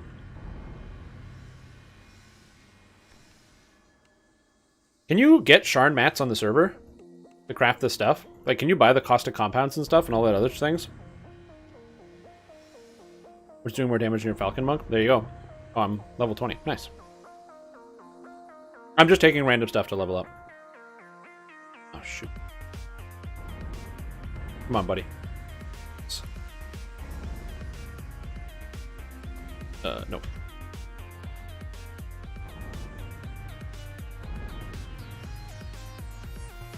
Yeah, we're going to take a quick gander at the Razor Claw Shifter, and then we will look at some of the other stuff. I think that Razor Claw Shifter is really interesting, but I would like to check out the Bay Dark Illusionist as well.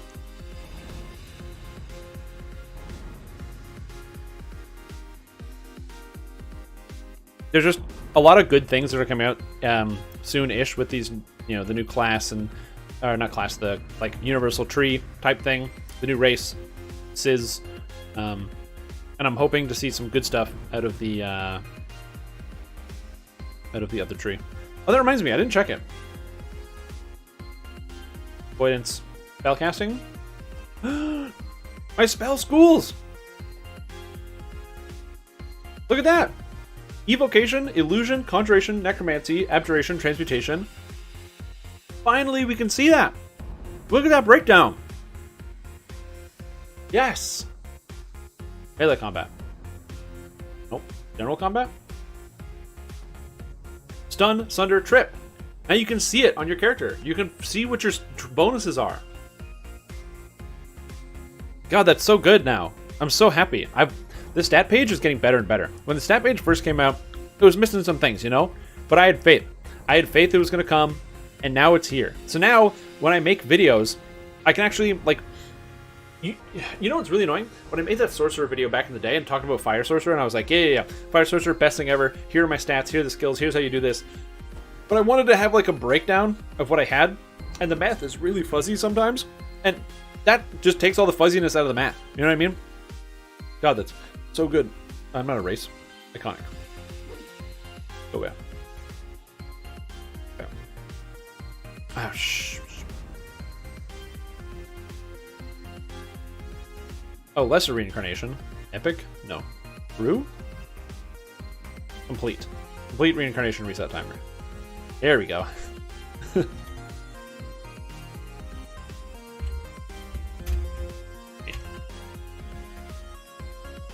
Yeah, the stat page is great. I'm really happy about it.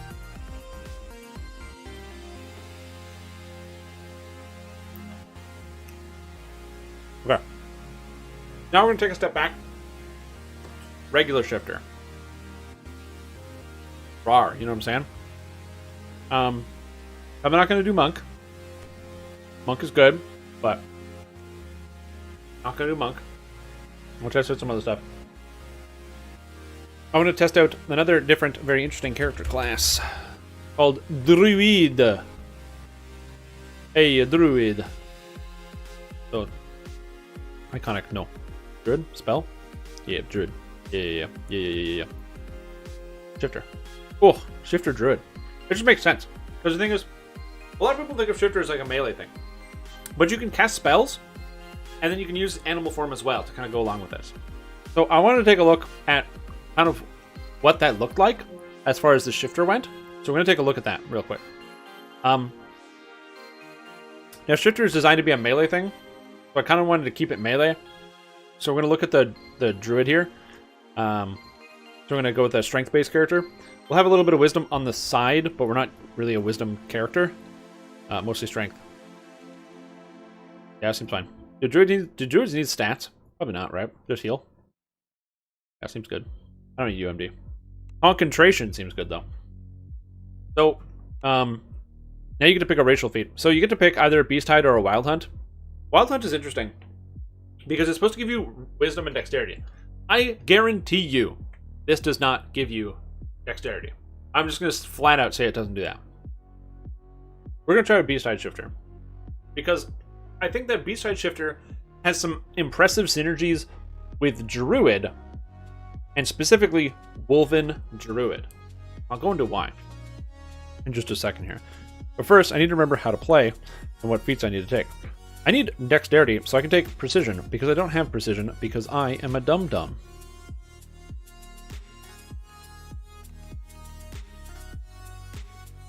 That was a lot of points. Okay. Gotta take precision. Wait, you can't use precision while raging. I'm a dum-dum. Hold on. What feats do you take on Druid? Man,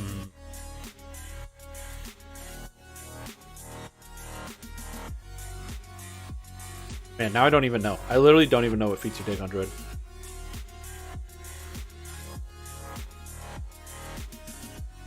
I didn't really want to use a two-handed weapon. Leave? No. Might as well use a two-handed weapon. What's a good two-hander? Great Axe? Great Axe is pretty cool, right? Great Sword? Pick Great Sword. Died. We're going to be using a two-handed weapon on this character. We'll go Great Swords. Falchion? Alright, Falchion's cool. Yeah, we'll go with Falchion. Falchion's a cool weapon. We'll do that. Best of both worlds. Alright. Give him some randomized facial expressions. Man, they all look so good. Like, I find a lot of times I'll look at the Shifter and I'll be like kind of disappointed by the look. I'm like, look at this character. Oh man, so good. I think that the Shifter visuals have been done extremely well. I love it. I love the Shifters. They're so good. Great club for flavor. Should I use a weapon that's bad for flavor? I don't know. I don't feel so good about that one. You find yourself waking on a shore. Right, yes, skip. Thanks. Memories of a large white dragon striking your ship. Oh yeah, cool. Chains. Stepping out of the grotto, you find yourself in Korthos village. Thank you for the hydrate. It was like, could you imagine if you could do chains? You can change the animal form. So let's break it down. Why would you want to play as a Shifter Druid? Because just a lot of these things don't seem inherently like synergistic. You know what I mean? And yeah, there's like a grain of truth to that there's some stuff that isn't like inherently synergistic. A great example is like the fact that you get Maul here. This works no matter what you are, so you can always use Maul. You wouldn't take this on this character, but you could always use it. But as a Druid, you already get Maul, so why would you want to do that? Natural armor, nothing that's great. Some of the shifted defense. I'm going to kind of go into detail here, and you can get extra aggro if you want. There's a couple of good things out of this tree that are really powerful. You already get Howl of Terror. There it is! Yes, the DC is here! Yes! The DC! Oh! Oh! That makes me so happy! Look! Look! Look at the DC! 18 plus Wisdom mod plus Enchantment! Now you know! Now you know how to cast Howl of Terror. I'm playing as a druid, like an actual druid, so I don't need to have that, but that's so cool. So now, if you play... By the way, Howl of Terror is bananas. This spell is insanely good. Now, if you're playing like a favorite Soul Shifter or something, you can use Howl of Terror. How cool is that?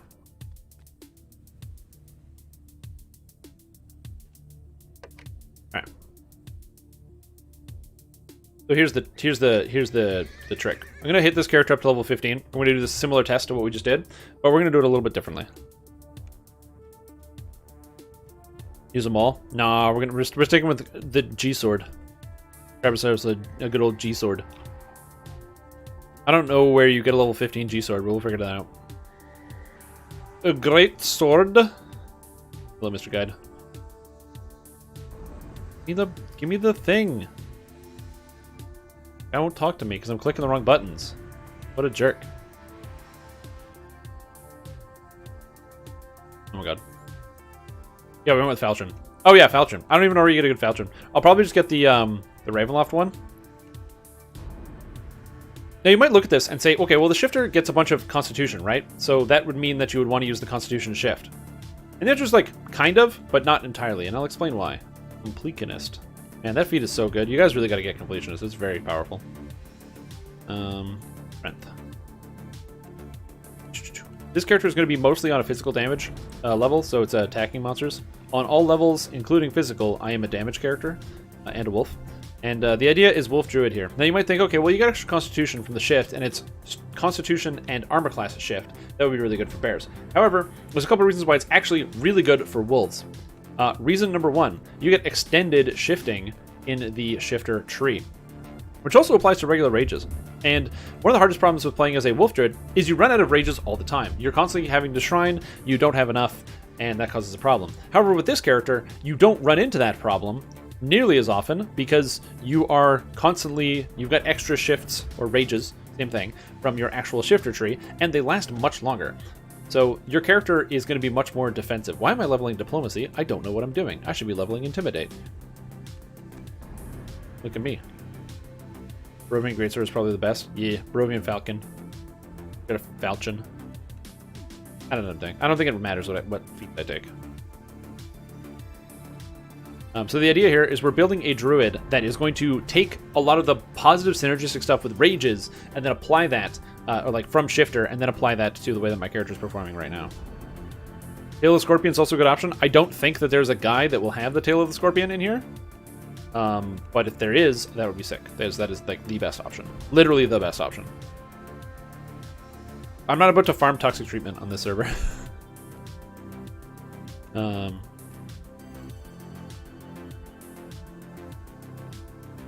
Where do you get Sharn? Like, can you get Sharn crafting mats here to craft Sharn items? I think you can, but I'm not sure.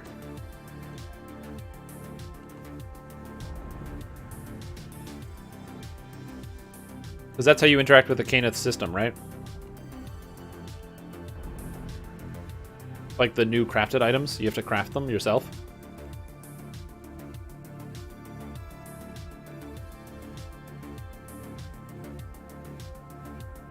Just try that out. Alright, great. Level 15 is where I wanted to get to. Wind Lasher from Crucible? No. No. I think this guy. Other stuff? I think so. The runes.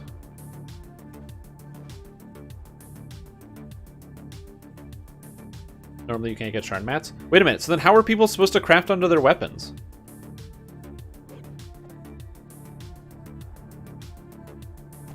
Oh, compounds on the auction house?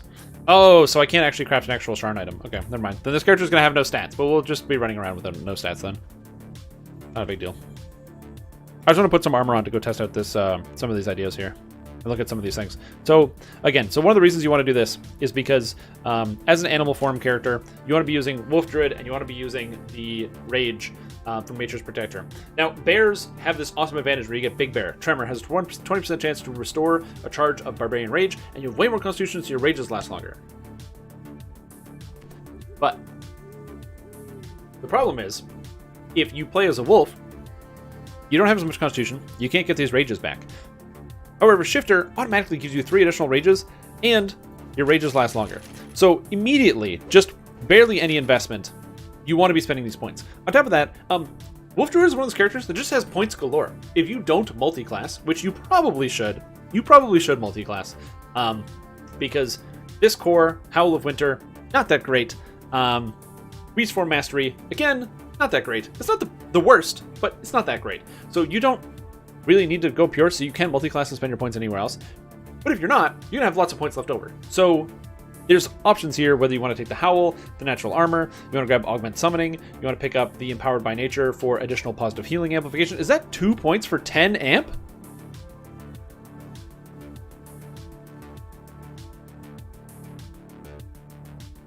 Gross. What? That's 2 points for 10 amp, dude. What the heck is that?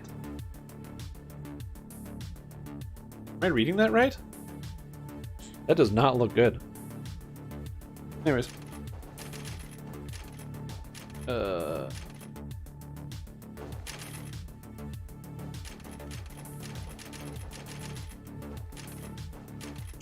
the melee power, stuff while raging. You can get cold absorption, which is not bad. 4 leg is good. Extra hit and damage is good. Oh. Right, I'm like, I knew I missed something. Swift Hunter is what you need for the attack speed. Go for the kill is God tier. Jaws of Ice, very good. And I don't use Alpha Strike too often on a Wolf Druid, because I feel like you don't need it. And now you need the rages, so we're going to go rage bonus. So you grab rage. You want to grab your defensive stance with extra saving throws. Defensive stance. Then you want to grab defensive stance with extra, not threat, but physical magic resistance rating. Rage bonuses. Extra points. You don't need to take any of this stuff, so we grab strength. Uh-oh. Oh man, I gotta spend something. I gotta take something. MRR seems fine. Boom, boom, boom. And that's where you're gonna spend all your points. So now I have extended rages, so my rages will actually last a long period of time. The real question I have about this, and this is why I think that this could be very good for Druid, is because your Rage of the Beast, now when I press it, I have 11 of them apparently. They only last for 2 minutes? What? Oh, right, because, wait, no, my con is huge.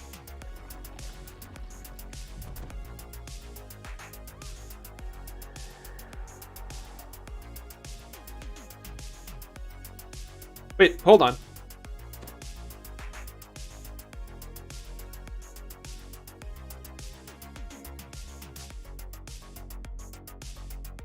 Six times con modifier. Oh, okay, no, this seems right. Because that's 66 seconds plus 30 is 96 seconds. 75% on 96. So this is right. This is extra time. I don't know if this is 75% longer, but it's extra time at least. But why am I getting 11 rages? So I get 2 here. 2 more here, so that's 4.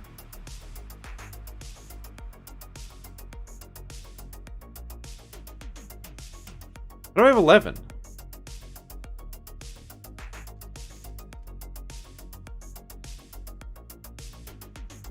Like, am I on drugs? Also, where's my shift? Facial beats. East Tide shift. Question as well. Does this work? East Tide shift. So this is supposed to give 4 rage, armor class, and con. This does boost up your armor class. It does do that. So you can choose whether you want the armor class or whether you want the strength, which is kind of interesting.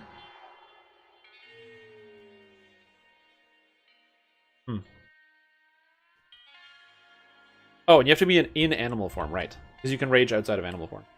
Oh, wait, does that mean it applies the bonuses? Hold on, I am like learning stuff about how this rage works. If I go wild shape and I pick up the winter wolf form and I toss it in here, boom, we are wolf now, and this is a big wolf. If I use my beast hide shift, I get all of the additional rage power from that while shifting. So I don't actually need to use the rage if I don't want to. I can use the shift. So if you want to pick up more armor class instead of strength, you can do that versus Rage of the Beast at a penalty to wisdom, or you can grab the Rage of the Beast here to grab the extra strength instead, which is interesting. I think shifters have a core that gives extra rages. I think that's probably the issue that we're running into here. Either way, very interesting. Rage of the Beast will likely be better in general. Yeah, probably. Hold on. Is it here? Basic staples. Oh no, this thing is empty. Maybe? Mirror of Glamoring? Yeah, there's nothing in here. They should put all the Sharn mats in there. I don't know why they don't. Alright, give me those heroic set items. So you have to go with the Enforcer coat, because you can't wear the heavy armor, because it's not leather. You grab Enforcer coat. You grab the gloves. Gloves. And the Recruit Sigil and the gloves.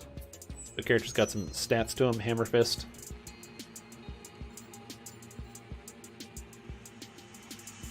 Under multiple defense, no longer inherently makes all your rage. Right, but I only have one thing that makes it longer. And it does make it longer. And it is when any of these are coming to live. Not sure.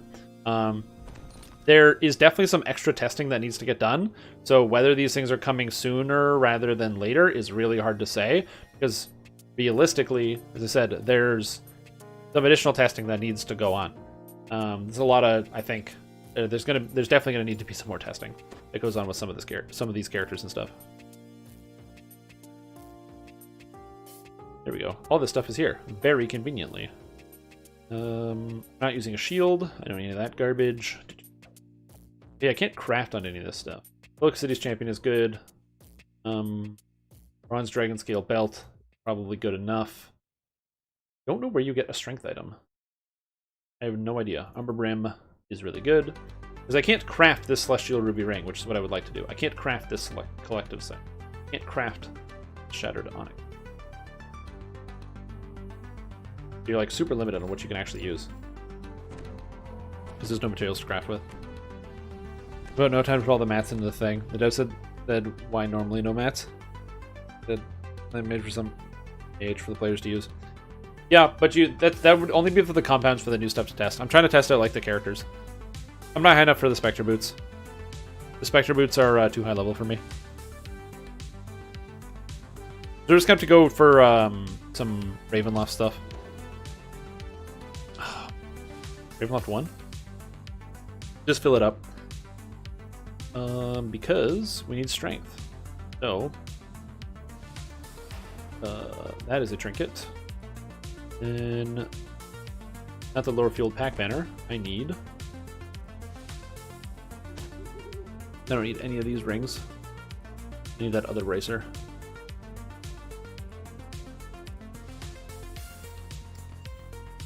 Again, I'm just trying to get just a list of items that I can throw on this character that I can use for doing some testing and some quests. I just want to take a look, see what some of the shifter stuff is all about. I'm also going to shift around some of the points to get a better look at shifter. There we go, got some strength. And I find out so many of the goggles are just so weird in DDO. Death Warden, I guess?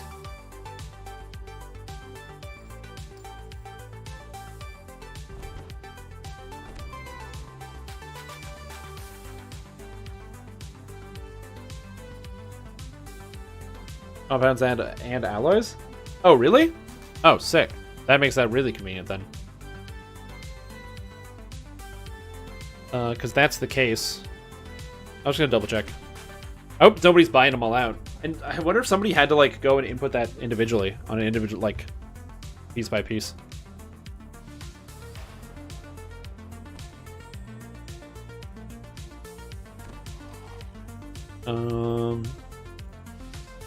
Wow, look at them.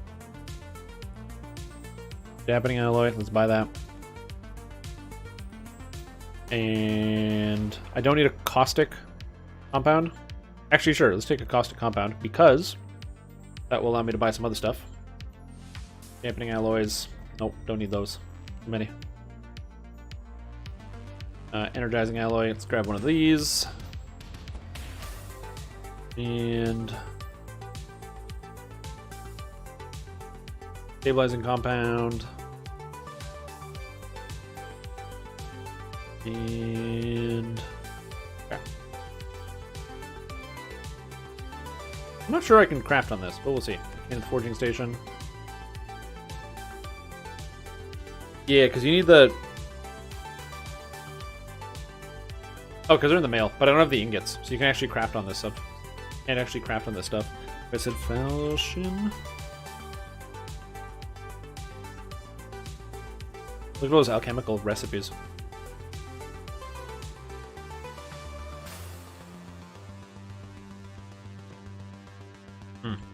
Not good. I don't think I can craft. Because I don't have any of the other stuff. I didn't bring any from the other server, which I should have. I didn't think to do that. I could probably copy another character over. It's not worth it, though. It's not worth the time. That'd be cool if I could do that. Anyway, we're just going to grab 2 more things and be done.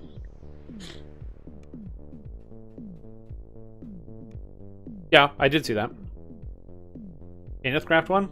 No, I'm just going to go get one of the free ones from here. 38? Is it update 38? Yes, it is.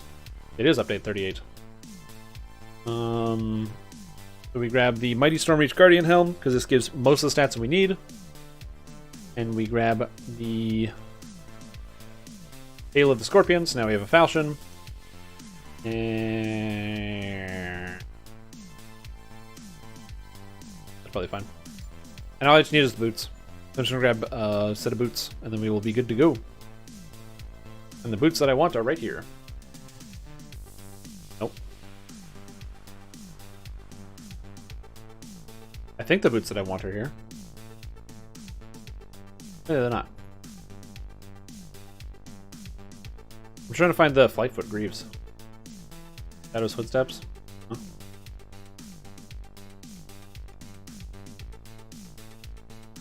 Flightfoot Greaves, so we can move fast. You have to go to the Shrine Docks? Yeah.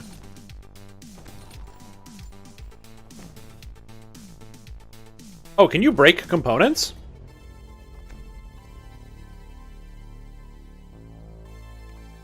Yeah. Yeah, Tail of the Scorpion right there. Oh, then that makes that way easier. Actually, that is good, because I wanted to test out the new Sharn Recall. How fast is it? When I click this button, what's going to happen to my character? Am I going to zoom away? Because the way that they changed it made it take like a decade to actually make your character work. And that was like too long. That was a real amount of time. I'm not making that time up. Alright.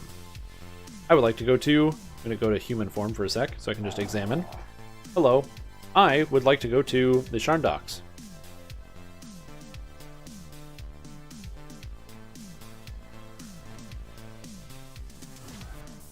It's still so long. It's faster than actually walking there, but I'm not in love with it.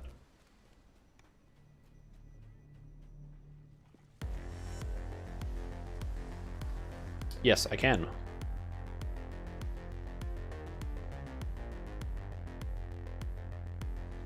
Melting station. Melt down.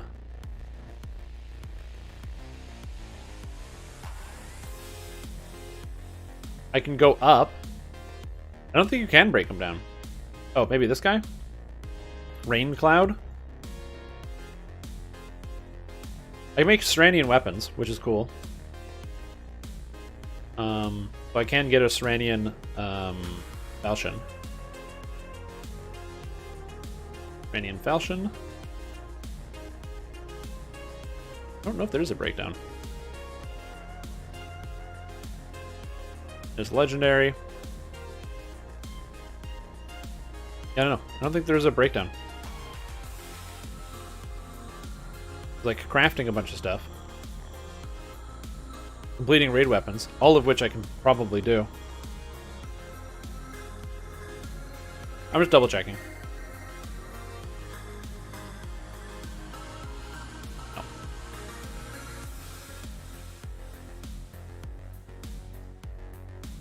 No, it doesn't work. Whatever. I can make a Sarandian Falchion. I have 2. Perfect. Alright, so now we're gonna go test this out. I want to see how it feels. I also want to look at some of the other new stuff.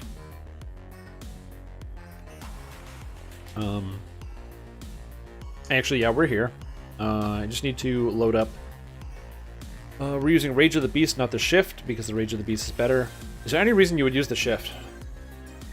Owl is okay, but like it's not necessary.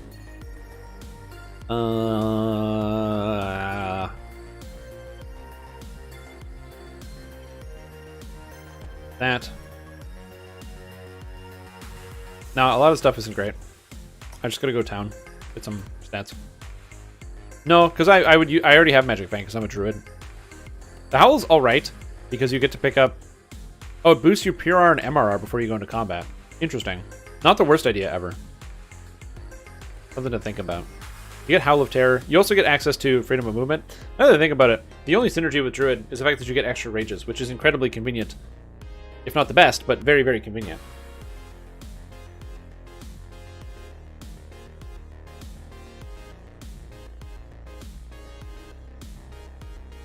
Okay. I don't think I have Quicken, which is going to be very annoying. Very quickly. Get it, because I said quick. Arc. Line. That's a restore.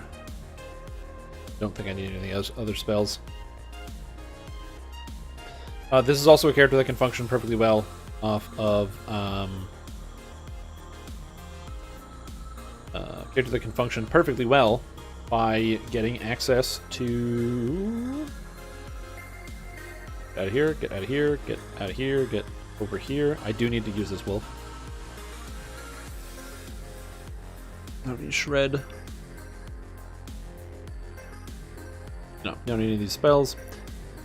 Do I need America? Yeah, I'll take America.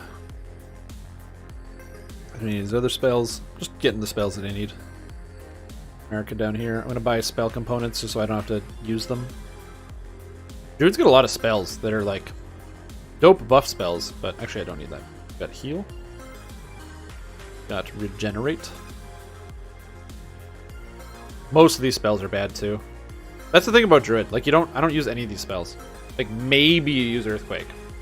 Maybe you use Howl of Terror. That's a heavy maybe. You don't even use Frostbite. You do use Jaws of Winter though. Jaws of Winter is like hella OP. It gives an amazing defensive bonus as well as just being strong on its own. Fine.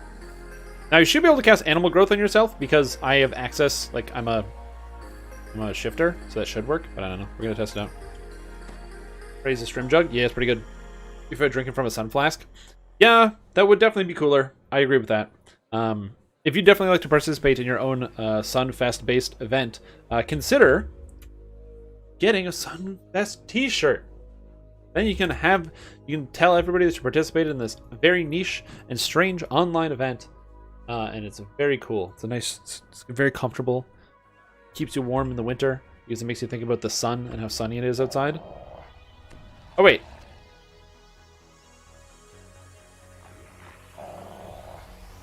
No, shifters are immune to animal growth. That might also be a music festival. It is also a music festival. Apparently. You can have two things named the same thing. I'm not worried about that.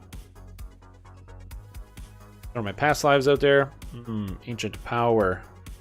Double strike. Enchant weapon. Erase.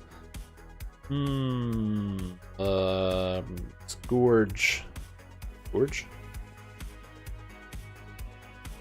I don't think I have any special druid feats I need to put out here. I think I have pretty much everything ready to go. Except for my actual enhancements. Go for the kill. F. Blight. Goes here. Nature's Defense is already on. That's already on. Okay, cool.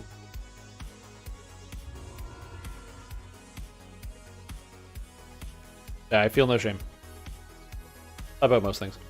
Alright, so let's give this a shot. Obviously, this is Wolf Druid. It's probably going to be pretty good. We're going to go into Sharn at level 15, see what we can do in some of these quests. I have a lot of healing as well. I don't know how my mana is going to hold out, but we'll find out. I don't have a lot.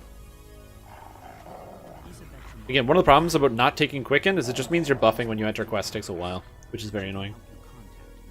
It's not like it's actually that negative, because spells like Regenerate, if I cast it right now, boom, is nearly instantaneous. So you don't have to worry about Regenerate too much. And look at all this Rage of the Beast. 3 minutes and 20 seconds.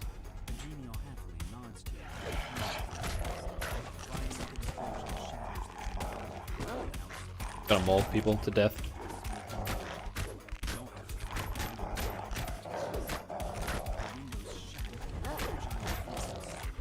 The damage is like really good when you critically strike on this character, and you critically strike fairly often because I'm using a falchion, which is nice.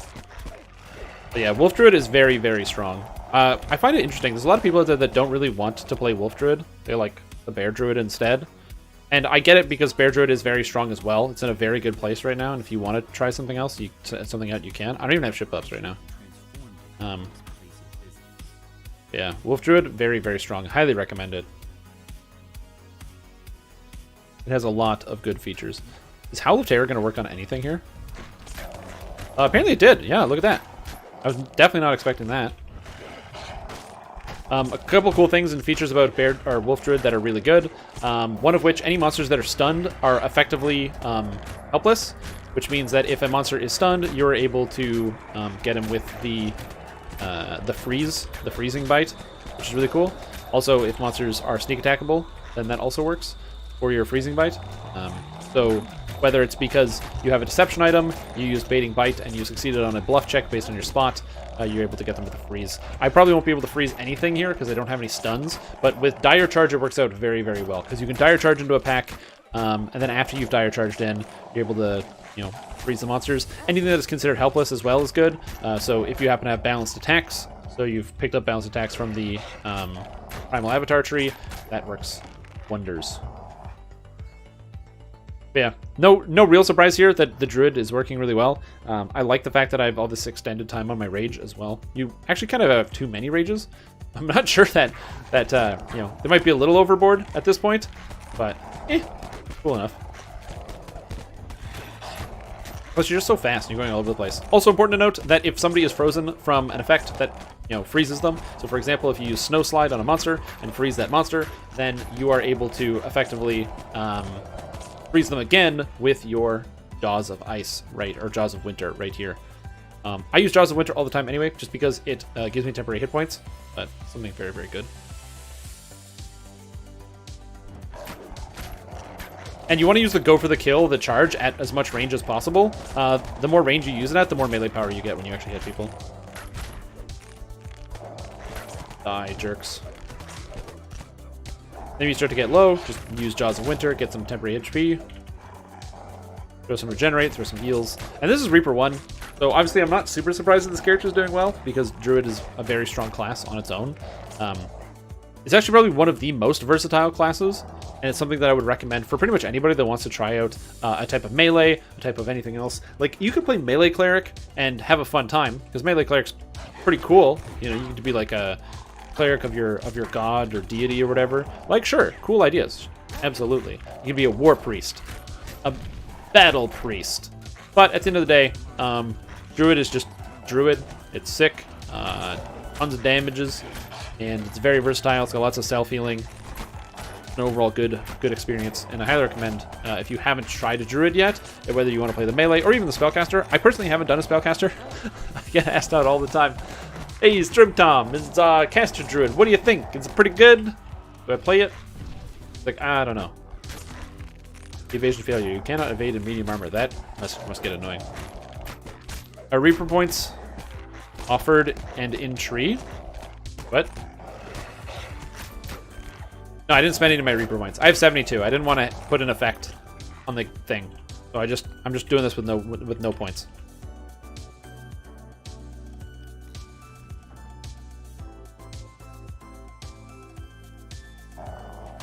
Yeah, I could spend my 70-something Reaper points, but I don't want to do that. I want to just, like, see it as it is, you know what I mean? Now, what happens if I do the shift instead? By shifting, I get the same stats, but now I get more armor class, which is kind of neat. I kind of wish it gave you, like, a percentage. I don't know. A lot of the buffs don't seem that great. Like, I guess I'm not really sold on why you would play as the tank shifter, just because some of the tank stuff just seems too expensive.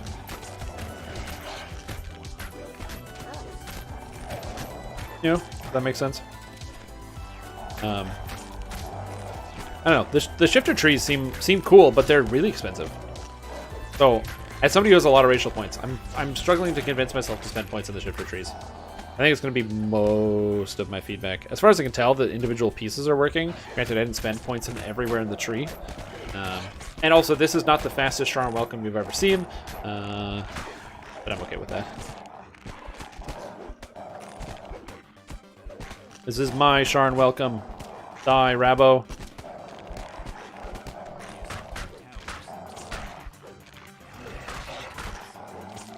I hate fighting this thing. When this is the last thing alive, it's the absolute worst. Eat lightning damage, you piece of crap. Wait, swap to the other falchion. Yeah, he's the worst. Red name raptors. Bad monster. Yeah, it's a jumping piece of shit. The Serenian weapons are like really good. Why did I loot this?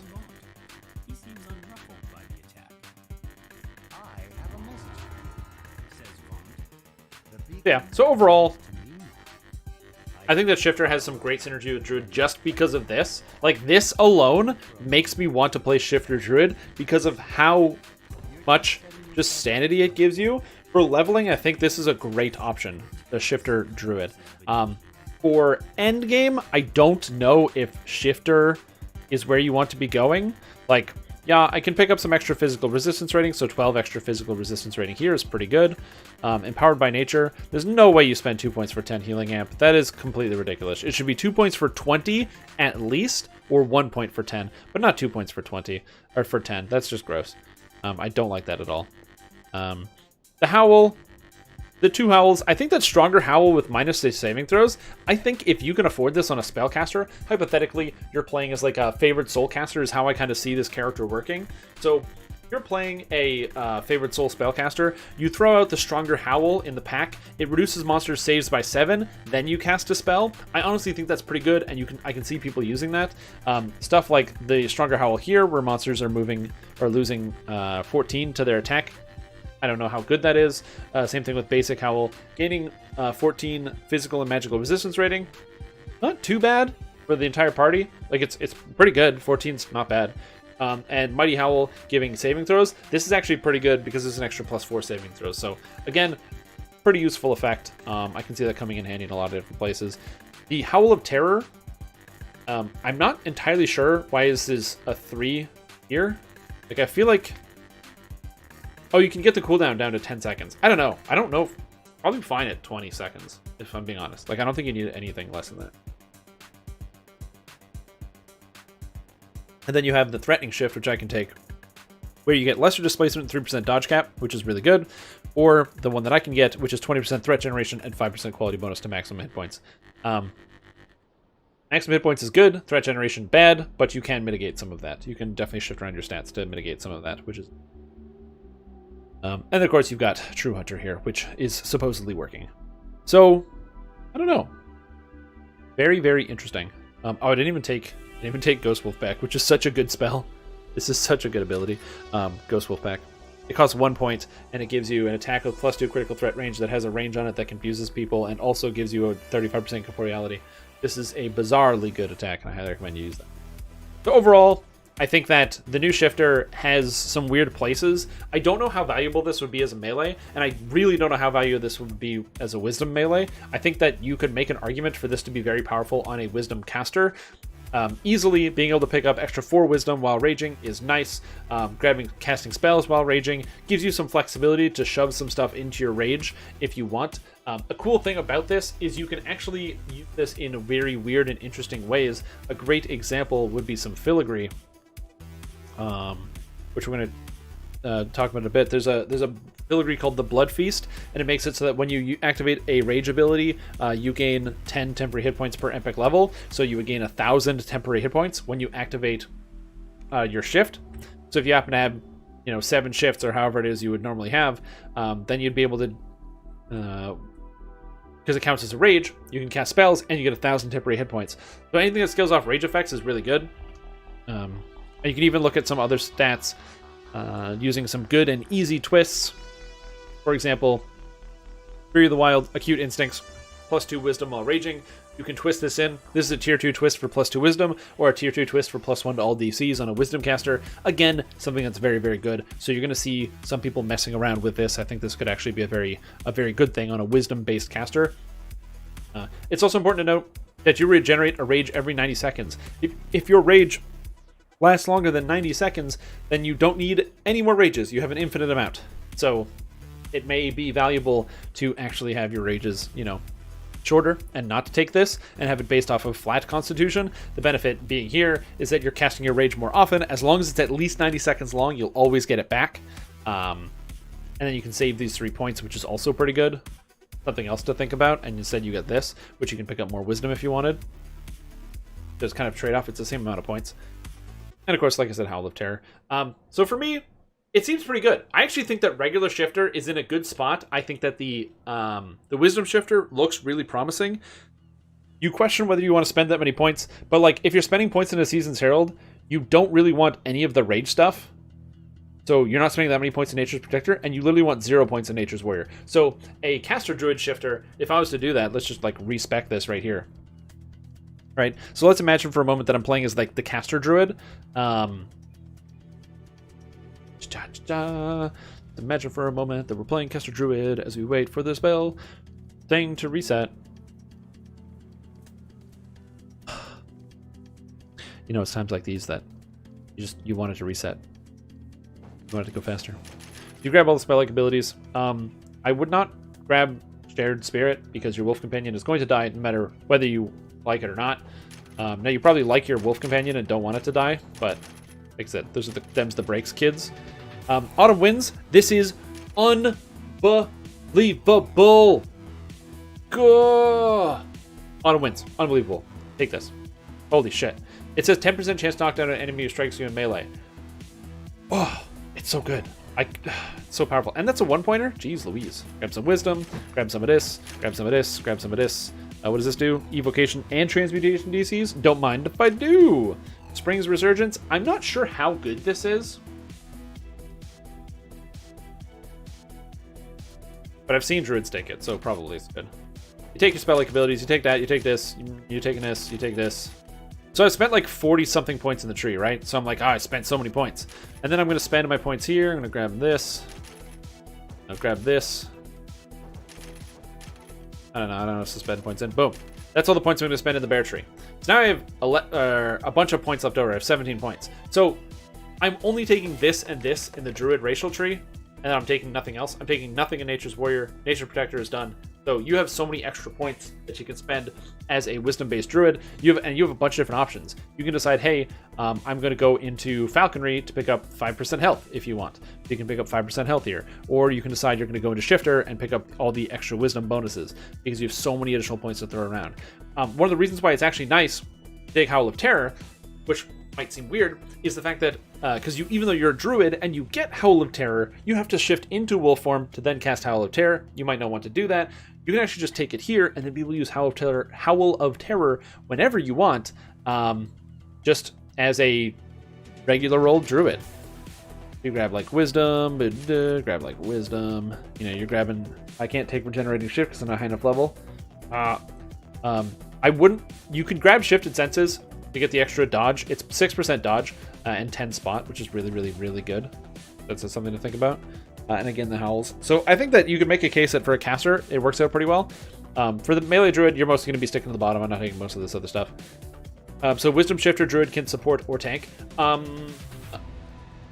mean, realistically, any race can tank. I don't think shifters are going to be the best for tanking, but I do think that they make an interesting option because they get 5% extra life. Although most people are probably going to stick with the standard Azamar or other stuff. Other stuff that gives percentage hit points. How long is Lamania going to be up this go around? Lamania is currently up today and tomorrow.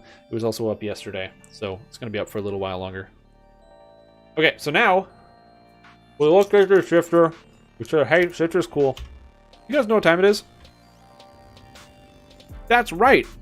It's Fey Dark Illusionist time. Let's go take a look at Fey Dark Illusionist. Play around.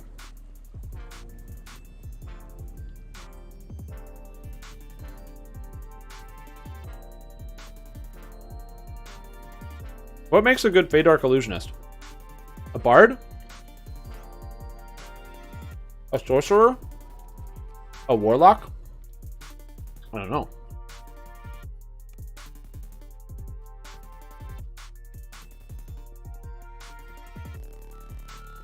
For me, is that guy named Clank? Cleric tank. That's funny.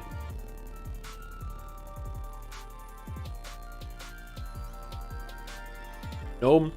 Eldritch Knight. Swashbuckler. Purple Dragon Knight. Why would you be a Purple Dragon Knight? You already got charisma, hit, and damage out of the tree.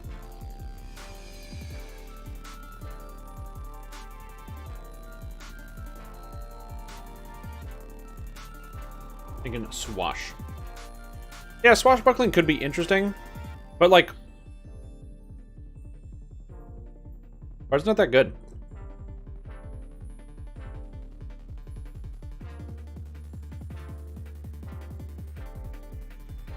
All charisma paladin.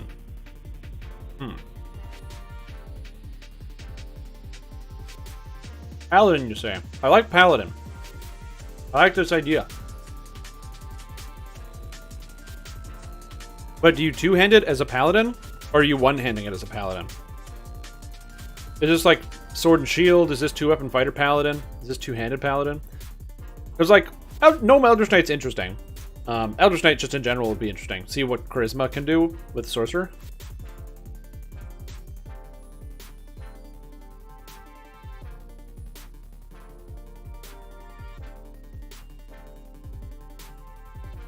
Yeah, there's overlap though, because Gnome and Sorcerer and Feydark have the same thing.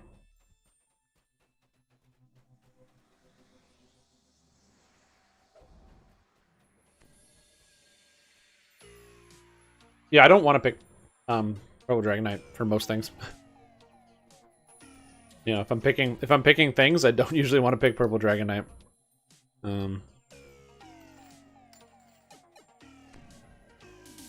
Two-hander paladin. Yeah, it's also a good option. Let's take a look at the tree. It feels good. You got like all these different spells. Familiar's Flourish.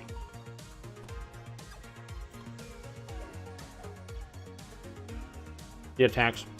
I feel like you need Quicken.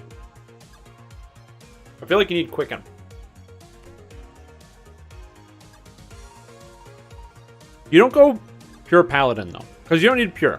Let's assume I'm taking the capstone, right? So I don't need to be pure, right? So you can multi-class it up a little bit. In fact, if you're not pure, hypothetically, you could go like Eldritch Knight Paladin. Is melee lock good? It's good enough. And it's very fun. I played it.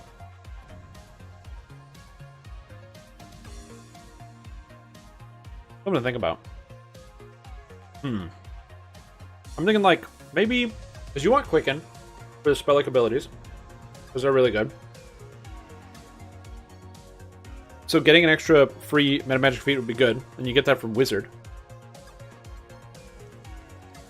So what if you played Paladin with a level of Wizard?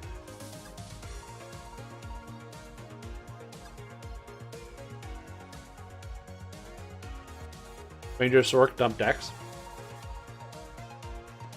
Also a very interesting idea. Yeah, that's a cool one. I like that. So what would you do? You need 11 Ranger? Is melee lock in my build repo? No. But with this, it's very easy to play. Forge Hunter dual wielding Shadow Blades.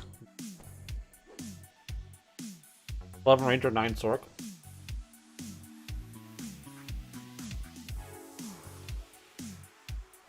Paladin with chains? No. Otherwise, you have to have Dex. Yeah, I feel like I'm not in love with 9 Sork. I just don't love 9 Sork. I feel like... I don't know. I feel like you do 11 fighter... No, 11 ranger, like 6 sorcerer, 3 fighter or something. So you get access to defensive stance, you get all the dual wielding, you get the knight's training from sorcerer, you get all the stuff from Fey Dark.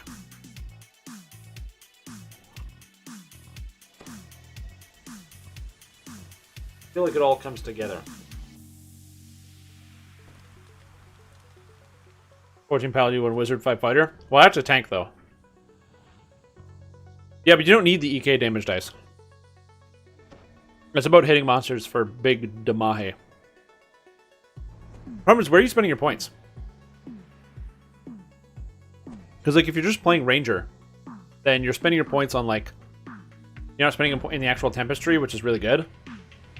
So would you even dual wield at that point? Like, that's the problem I run into there. Is it's like, you don't get enough of it from Eldritch Knight for the extra on-hit damage. You're taking Ranger, but you're not spending points in Tempest. You don't get the dual wielding benefit. So why not just do, like, single weapon fighting as a sorcerer, or just take the feats and not take Ranger?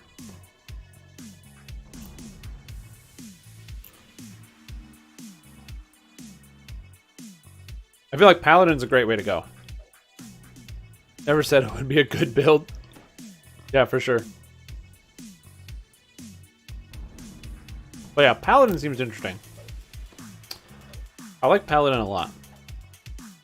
In Fey Dark.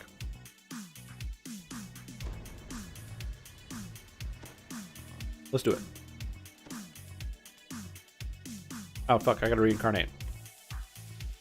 I'm a shifter. Real quick.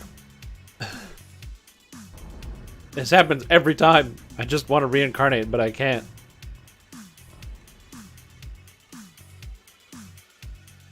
No, not really. No real EK splash.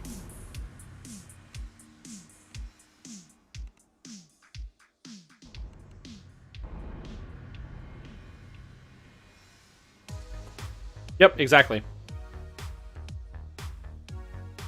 I think the plan is going to be Paladin, dual wield, use the Shadow Blades.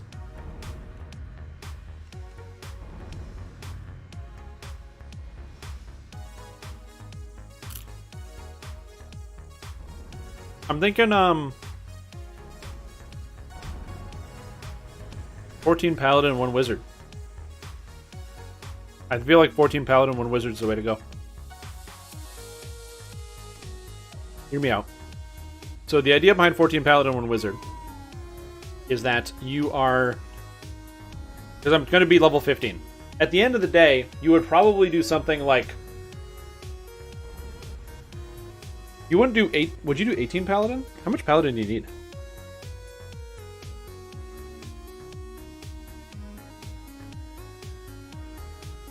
Paladin Core 5, is that good enough? How good is that? How good is Paladin 5th Core of Knight of the Chalice?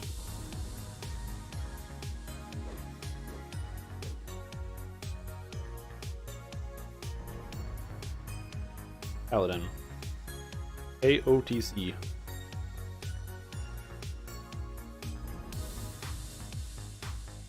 Sunder. Slayer of Evil. 3. Not really that good. Like, it's extra damage, but it's not bad. It's not as good as the Capstone, though. What about Tier 4? Is Tier 4 good? Knight's Training is good. Vigor of Life, very good. And other stuff is crap. Okay, so 14 Paladin is good enough. So you grab Defensive Stance, you're dual wielding, you're wearing armor. Seems fine. Let's do it. Dual wielding is going to be the point here.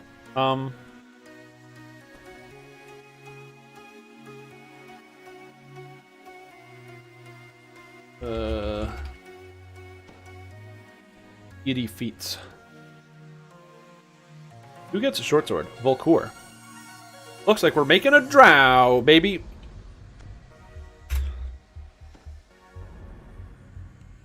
Let's make a drow. Because the Shadow Blades are short swords, so. Yeah, that's the plan. It's a Sacred Defense instead. Well, you want the tier 4, right? Maybe you don't go tier 4. But you want the smite. Maybe you don't get the smite. I don't know. This is tough. Nether Chalice has a lot of good things.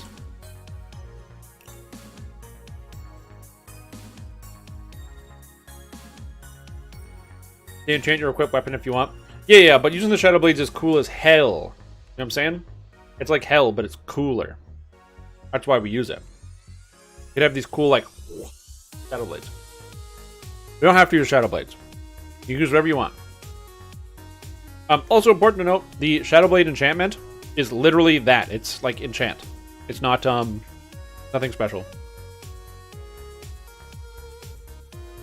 Heal. Intimidate? No. UMD? Good. Weapon fighting. Follower of Volkur. There we go. Beautiful. Your titles are literally amazing. Hey, I'm glad I can help you with that. Oh. I don't know. I feel like Bard should have good synergy with this thing, but I don't feel it. I don't know, I just don't feel it.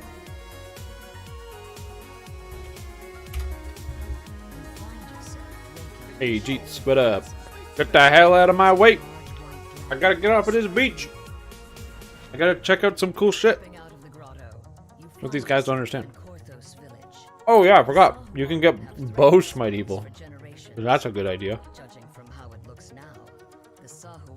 Like, it's not a bad idea, but why would you use bow smite evil, you know? You can use regular smite evil.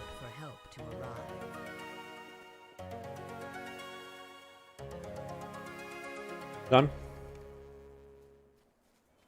Yeah, you could use epic defensive fighting on this character for sure. You don't need... There's no reason not to. Yeah, you can get the raise if you wanted.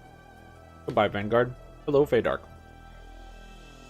So you go 41 in Feydark. Drow, what do you get? Plus 1 hit damage with short swords. That's not that bad. So, like, if you have extra points, there's some good stuff you can get in Drow. Fairy Fire is really neat because it makes a bunch of monsters targetable, which is cool.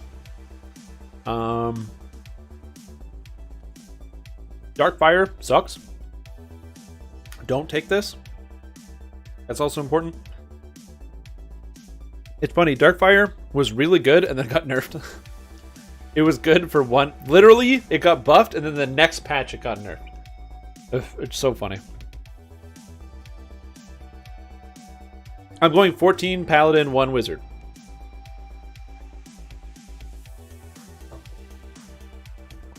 Oh man, look at that Reggie. That is a big Reggie right there.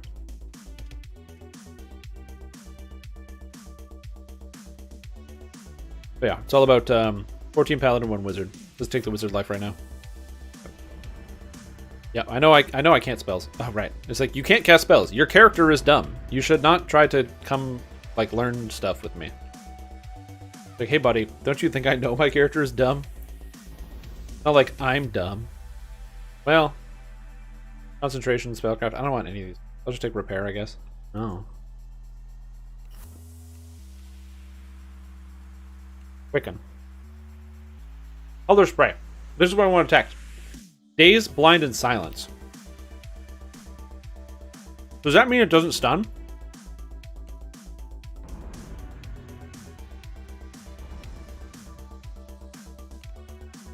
Spray.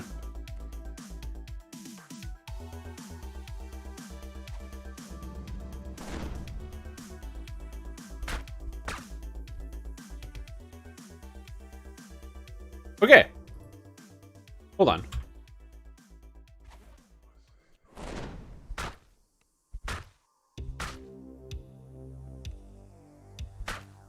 Okay, so it's a daze. It breaks on hit. Alright. But Color Spray is still really good.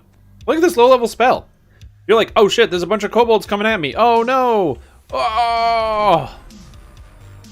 Boom, you lock them up. That's pretty sick. I gotta say. No problem with that. That's good. Alright, Paladin Trainer. Paladin. That guy. Thoradin Flamesworn. I'm just gonna go first person so it's easy to click on. Okay, UMD. Heal? Yeah. I took 2 weapon fighting. I'm gonna take... Wait, do I need Completionist? Yeah, it's good enough. Good feat. I feel like I always end up taking it just because it's so many stats in one thing. Everything scales off of Charisma with this character because everything's coming up Millhouse. I'm gonna do that. As far as feats go, this character is pretty lax, to be honest. Like, I want the good Paladin spells. I think 15 Paladin is like a good breakpoint because it gives you access to all of the good Paladin spells. I don't know exactly how many Paladin you want to go, but 15 seems about right.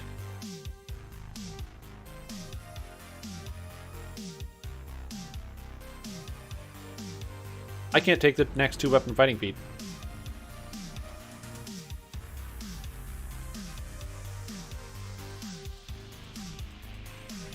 So I guess I take Precision here? I could take Child of Faith for +2 to hit and damage, but I feel like Precision is better than that. Because you want Armor Pen.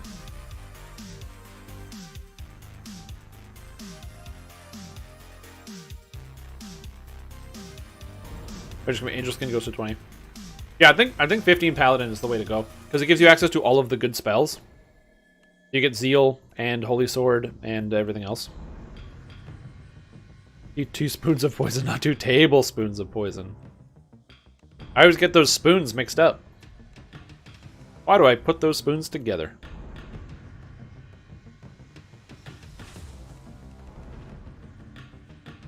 Oh no.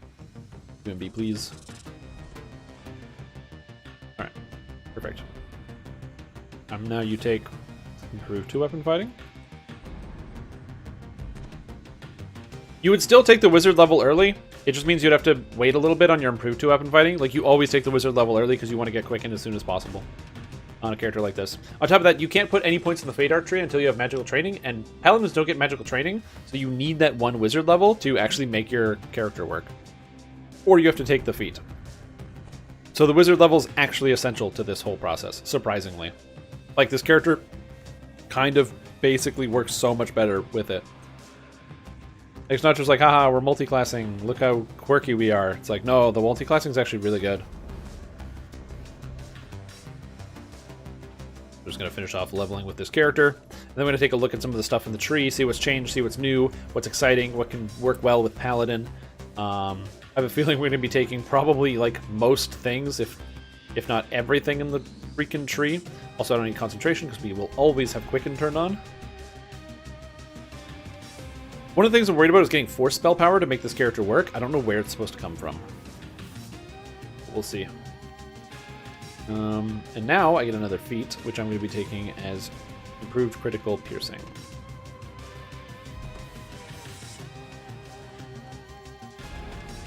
Alright. So, each core in Fate Arc Illusionist grants some spell power, so that's good enough. I don't want to grab a Sprite. Pseudo Dragon, White Cat. Sure, let's try Pseudo Dragon. So now I'm playing as a Paladin.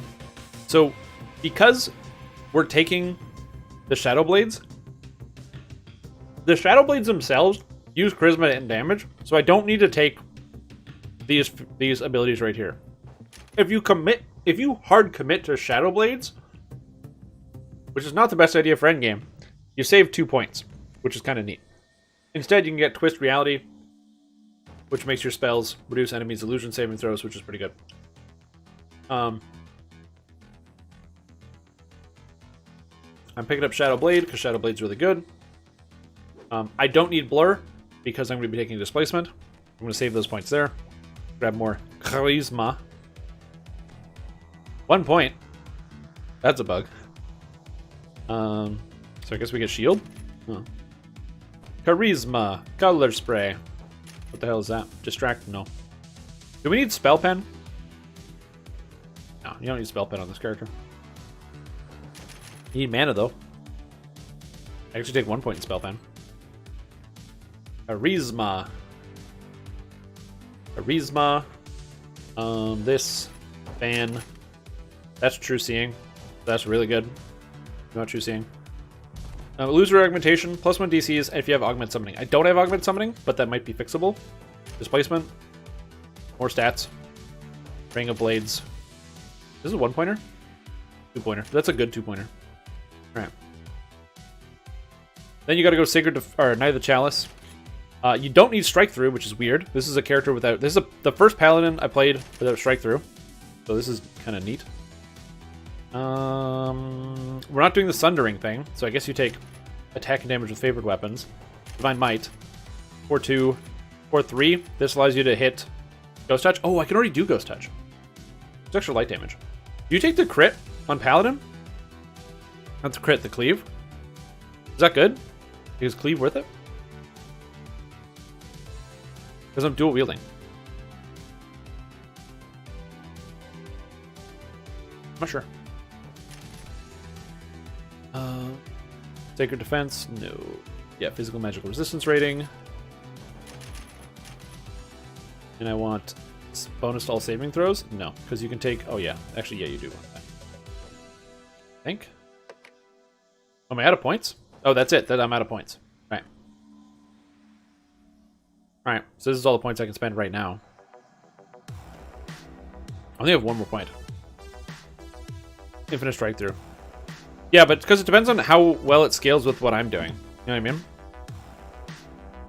I really like Divine Sacrifice for 1, because you can cast it, you can spam this all the time, and it's pretty powerful as an attack. I have 11 racial points. So let's grab more Demahe. And charge? Is a charge good? I mean, charge is probably good. But I'm casting spells into combat, right? Stream choppy now? Not for me. Is it? No, it's not choppy for me. Let's double check. I panic whenever I see that. I don't know. Let's. I'm gonna hit accept. We can workshop this as we go. I think if we have more points, you probably want to spend more in the Sacred Defender tree, picking up for sure greater defense. Get the con here. I think you could go higher. All right. Well, thanks for hanging out, Nico. You don't have any other charge abilities? Yeah. Yeah, reset that router, boy. Reset that router. So, new spells that are God tier. Bless. Holy shit, Bless is good. So we're going to make sure we use that. Another spell that's really good. Righteous Command. Holy shit, that spell is good. Prayer. Wow. Do you want... Did somebody order a good spell? Because this is a good spell. And I get 1 spell, so we pick Holy Sword. Holy Sword's Holy Sword. And Magic Feats. Quicken. You just turn on Quicken. There's no reason not to use it. Paladin Feat. Lay on Hand. So Lay on Hand is just good. Really? Only 4 Lay on Hands? Oh, I guess it's all the ones you get. Heals for a bunch, though. Wait. Hold the phone. You guys see that? You guys see this? Is this just me?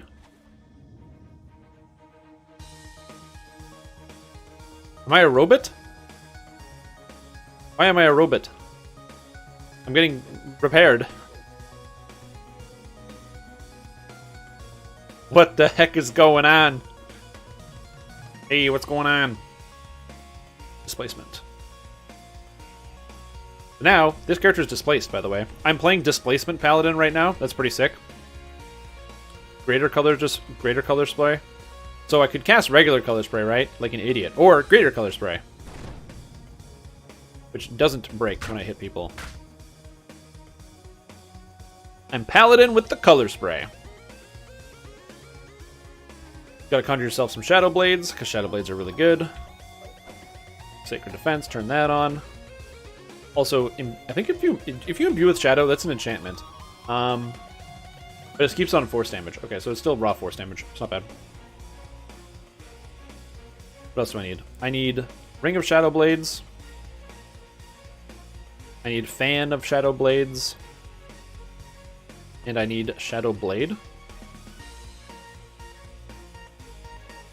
So I don't cleave because I do this, right? Like I don't need cleave because I use my Fan of Shadow Blades.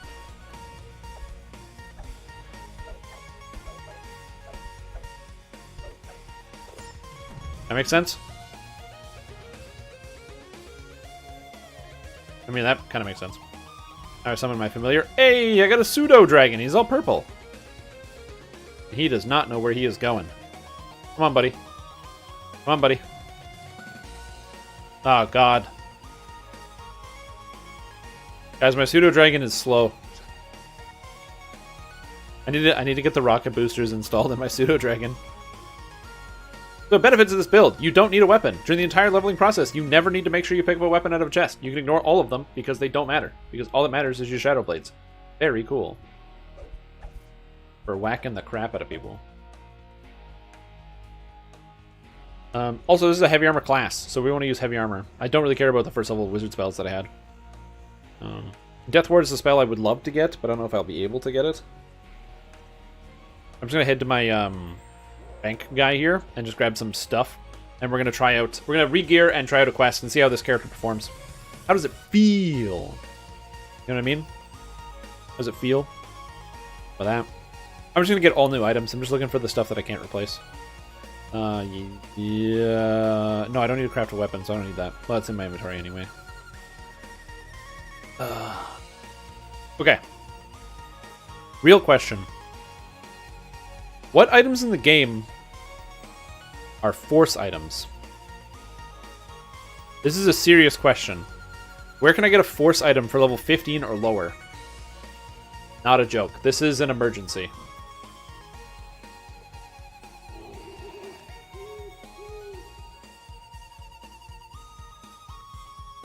Alright. Later, Sligo. Have yourself a fantastic evening as we continue to test and screw around and poke at the internals of this system. Because I need force spell power, right? And force crit? Where the hell do I get that? Aneth Craft? I don't have any collectibles. Leaves are really bad in general, except for heroics. Yeah, that makes sense. That makes sense. I see that. Ugh. I think most are orbs. Yeah, me too. Yeah, me too. Is there a universal spell power item I can get? Is there like a universal spell power thing? The circlet's not here.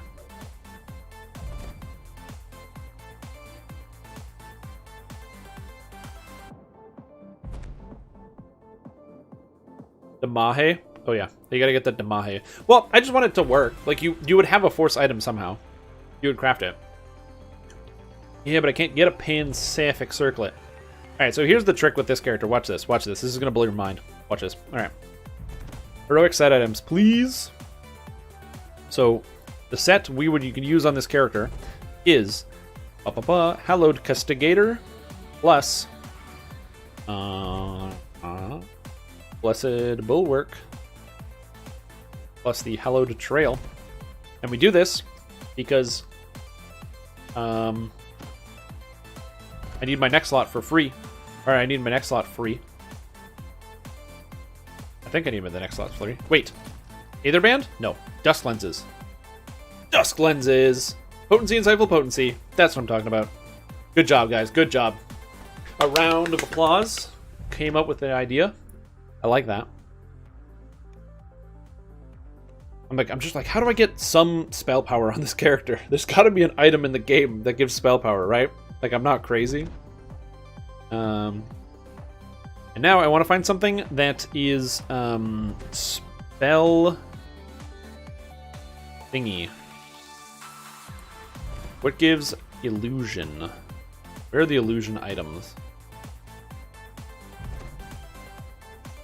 Is this spell? No, it's quality spell focus mastery. I don't love that. I think I have to use that necklace. I think we gotta use the necklace from Ravenloft. So we're gonna have to do that. Character doesn't look that bad. Honestly, I like the Bulwark a lot. I think the Bulwark looks really great. It's a good item. Blessed Bulwark. Pretty rad. Looks good. Whoa, wait, this gives Artifact Force Spell Power and Artifact Force Crit? I didn't know that. Yeah, we're gonna go for a Ravenloft, and we're gonna grab the Reflective Bloodstone. The Reflect Bloodstone. Illusion Focus, Insightful Illusion Focus. Go. And the other stuff you pick up here. Skull Ring. No, we don't do Necromancy. Death Warden, Curse Bane. No, I don't love any of this stuff. I can use any gloves I want, which is kind of cool.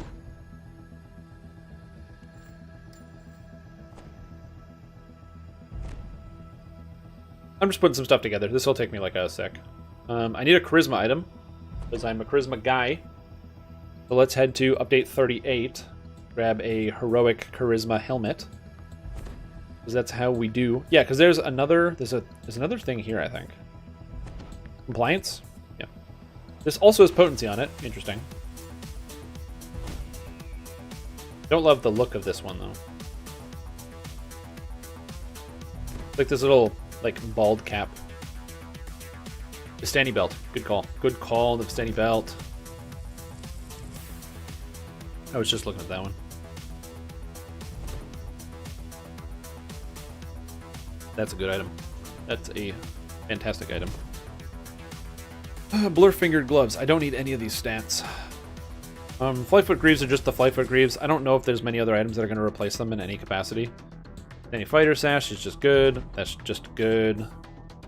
Ring of Nightfalls, Insightful Deadly. It's fine. It's good enough. Again, I'm just trying to throw in some stuff that kind of, like, works. Doesn't need to be the best items in the game. I just want it to work. And also, I don't remember what most of these updates give individually. Do the swords give Ghost Touch? Yes. Because they're conjured weapons, the swords automatically have Ghost Touch, which is pretty cool. So that means you don't have to worry about it yourself. Which I like. Also, this character is really easy to gear, because literally all I need is Constitution and Charisma, and I don't have Constitution. Oops. I might have forgot about that whole stat. Well, I have 408 health. Good enough, I guess.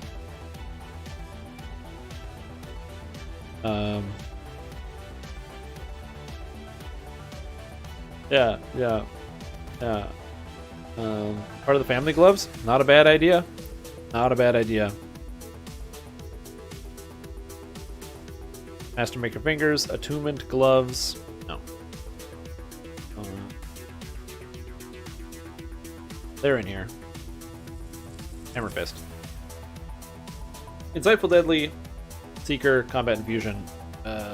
Okay. What gives Constitution?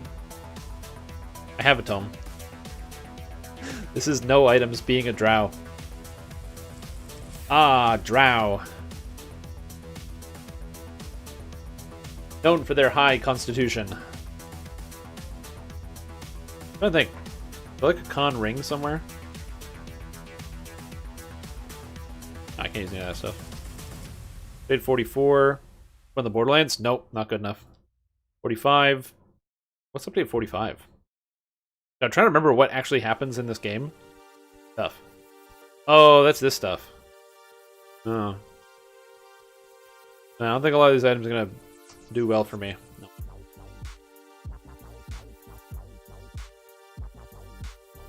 And this is level 3 item, so this isn't good either. The Sapphire Ring, I can't craft. I'm limited to not crafting.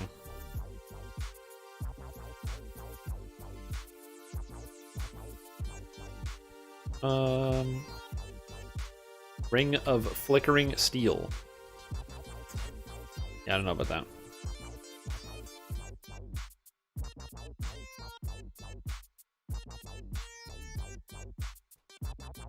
Oh, more raid loot. Yeah, I feel like I'm not going to find an item that I want to use. I'm just going to throw that out there.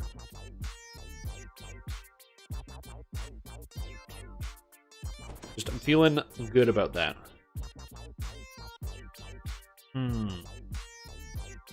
Alright, I'm just going to throw on whatever ring and go. Sharn. Just grab one of these rings. Call it a day. Celestial Ruby. What's here? This is Insightful Deadly, and other stats I don't need. Profane Well-Rounded. Topaz gives stats I don't need. Emerald stats I don't need. Sapphire Ring it is. 1 and 2. Alright. So this is the Paladin. Shadowblade's DC of 45, along with my Ring of Shadowblades DC 45. So the DCs are reasonably good. I should be able to land this on most monsters. On top of that, I also have access to the incredible color spray. So the way that this works is I run up to these monsters and I go, hoo-ah! And then they all freeze and I go, hoo-ah! And then I hit them with my spells, and then I go melee, and I melee these guys to death, and we call it a draw. And that's about it. That's how this character is supposed to work, and we're going to try it out. Caneth Craft plus 8 con. Yeah. Do I have Caneth Crafting? No. And oh yeah, did I put my spells on my track? Just to make sure I didn't forget to do anything. I think we're good. How do I heal? How do I, as a paladin, heal myself?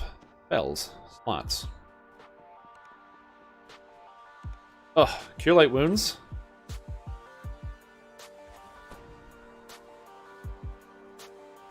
I mean, that's a big Cure Light. I think I'd rather Cure Moderate.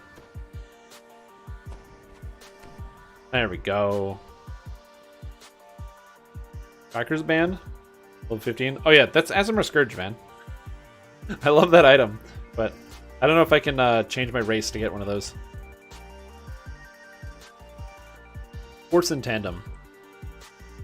These bonuses are doubled while you're within the Ring of Shadowblades. Oh, I forgot. You get extra stats while you're within the Ring of Shadowblades. And Familiar level 4. There we go. Look at that. Yeah, and Lay on Hands. Unfortunately, Lay on Hands doesn't regenerate. I wish it did. If there's an enhancement that was like, your Lay on Hands regenerate over X amount of time. Which they should. How do I get to Sharn again? We'll walk away. Alright. Let's give this bad boy a spin. Lead the charge. Again, do I need to lead the charge? Because I feel like I'm going to be throwing out my spells on my way into combat. So I feel like lead the charge is not going to be the best thing for my... Oh, god damn it. Not going to be the best thing for my character. It might be better just to pick up Divine Sacrifice so I have an additional attack in combat. Like, I kind of like Divine Sacrifice. It costs 5 life, but it gives me some extra stats.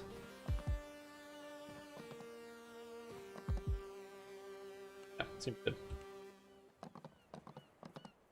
Alright, let's go try to do a quest as a paladin, level 15, and see how it compares to the wolf druid I was just playing.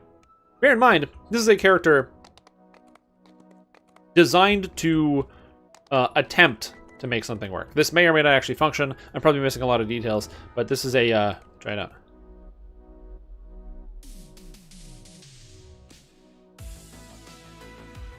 Let's give it a shot.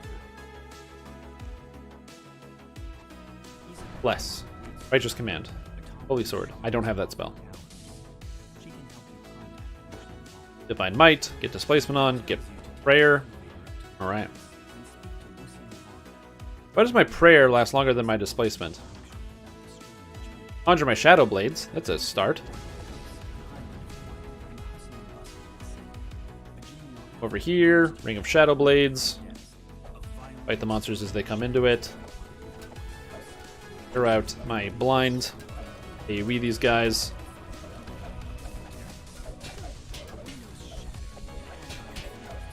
Things I should do out of 10 is probably... this is helpless damage too. Oh, put everything on my actual action bar. That'd be a good idea. I'm missing an attack. Where's my Divine Might? There it is. Hello. Oh, the lag. God damn it. I do like that my blindness works. Like, color spray seems to be extremely effective here.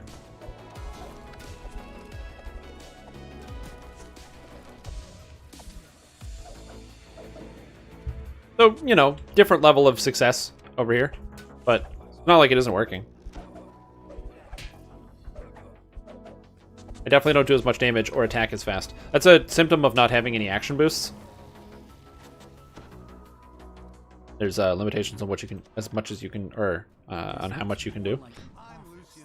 Also, I'm not sure how I feel about my total mana pool here. concentration and transformed it into his place. Rare.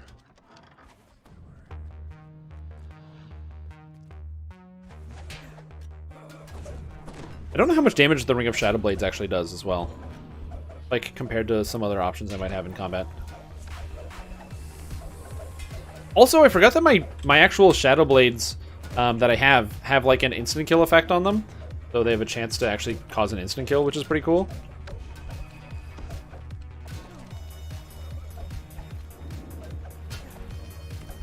Oh, the Force and Tandem effect lasts while you leave. Interesting.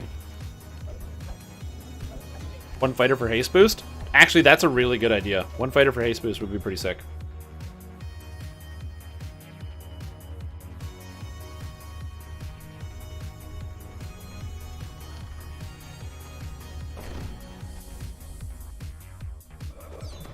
Now, one thing that you guys know I'm always worried about is what do things scale off of? So, like, where are my DCs coming from? And I think here I can very conclusively say that, as far as I can tell, all of my DCs are scaling off of Charisma. My Charisma is literally my only stat that I have, and it seems to be working pretty well. And even still, like, that spell is working out. My worry is my mana consumption. I'm spending a ton of mana.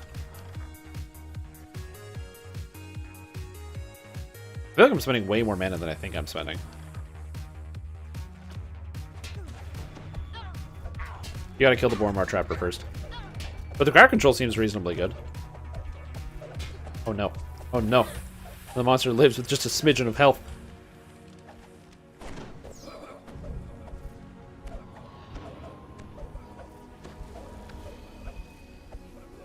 And I'm also level 15 compared to the level that I could probably be at. It's also important to note that I have way more crowd control than like my druid had. That was running through here. So, you know, I'm doing very different things as well. This character clearly doesn't do as much damage. No word of a lie there. Character does not do as much damage as the Wolf Druid was doing. But as opposed to the Rages and other stuff, I have way more crowd control options. Do you think they should always have the test server up to test builds? No. I'm taking rust damage. What the frick is going on? I am not a construct. How is this happening? I'm genuinely confused by that.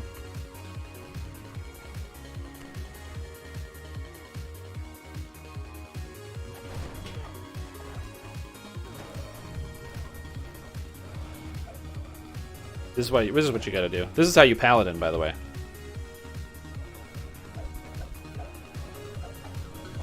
There we go. Yeah, buddy.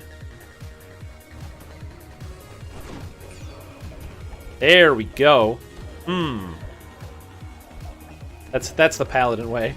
Run the monsters through the freaking blade barrier.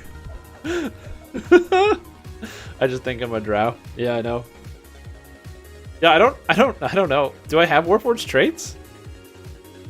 Official traits. No, I definitely don't.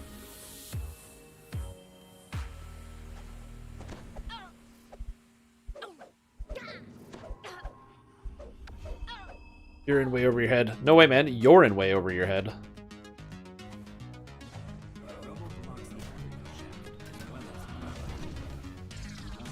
Love how much damage these guys take when they run through the wall. Very satisfying thing. Oh, I gotta heal myself.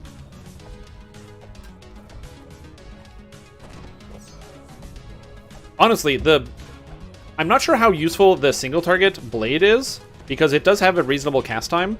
But the AoE seems good.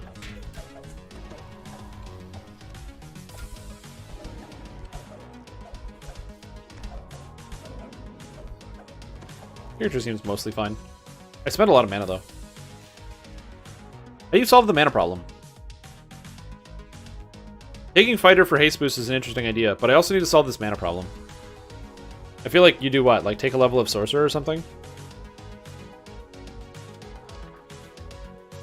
Granted, if I was in a... Like, if this character, by the way, if this character was in a party, who would be demolishing? Because I'm literally 100%ing on my color spray. You know what I mean?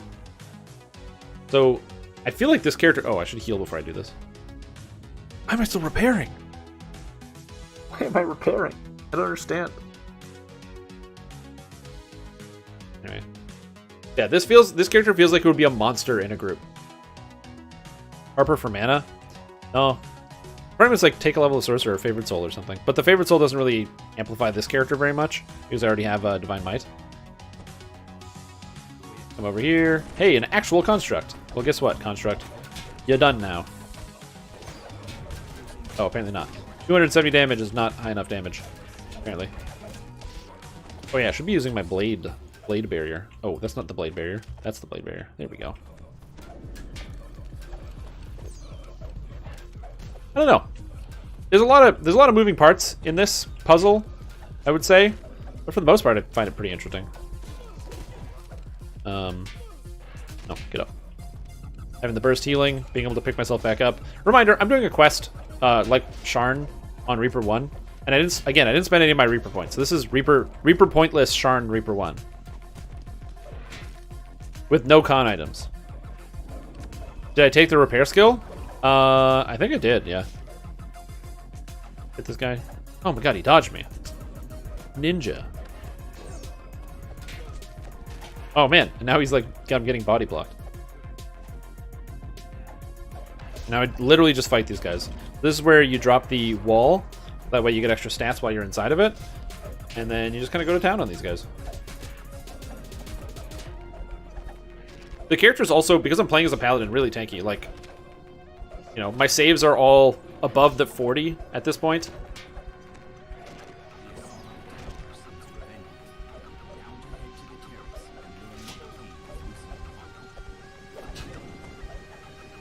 Seems really good. Just putting it out there. Like, is the damage as high as other things? No. It is not nearly as high as that Wolf Druid. But it's still sustaining itself. And this is so much better than, like, in a party. Is the damage low? I wouldn't say the damage is low. Like, I'm hitting for, like, almost 50 a strike on 14 melee power. So, like, I don't know. There's still a lot of room to grow with this type of character. Also, bear in mind, I don't think I have a deadly item. Unless this is a deadly item. This is an insightful deadly item. Oh, yeah, I do. I actually have a deadly item. Never mind. I don't know what I'm talking about. Also, that's also on me forgetting to put on stuff like Divine Might for an extra 11 points of damage. And in theory, I can also use Dire Charge on this character too. Like, remember that. This character can stun. Like, if I look at my actual DCs, spellcasting, we're picking up Illusion 8. Apparently have 8 Evocation as well, so that's pretty cool. We have plus 8 Illusion DCs. And then for our combat, we've got a stun. I'm up at plus 23. So I could grab Stunning Blow. I can trip people right now. So my trip... where's trip? Combat. Not combat styles. Martial feats. You know, my trip is 35, so I can do some stuff. I don't know. Like I said, my biggest issues right now is, 1, mana.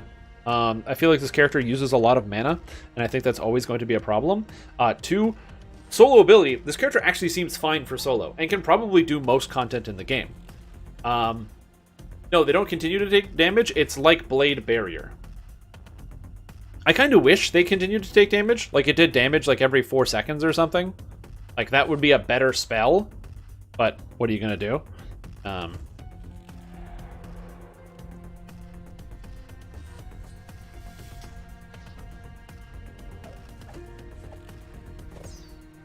Because that's pretty much the thing that hampers Blade Barrier. Not a bad spell, though. This single target, the single throw, again, not a bad ability. It's just, it doesn't do enough damage. By the way, there is a bug right now where all these spells are doing different damage. That's going to get changed when the thing finally releases. Wait, I lost my Force Tandem effect?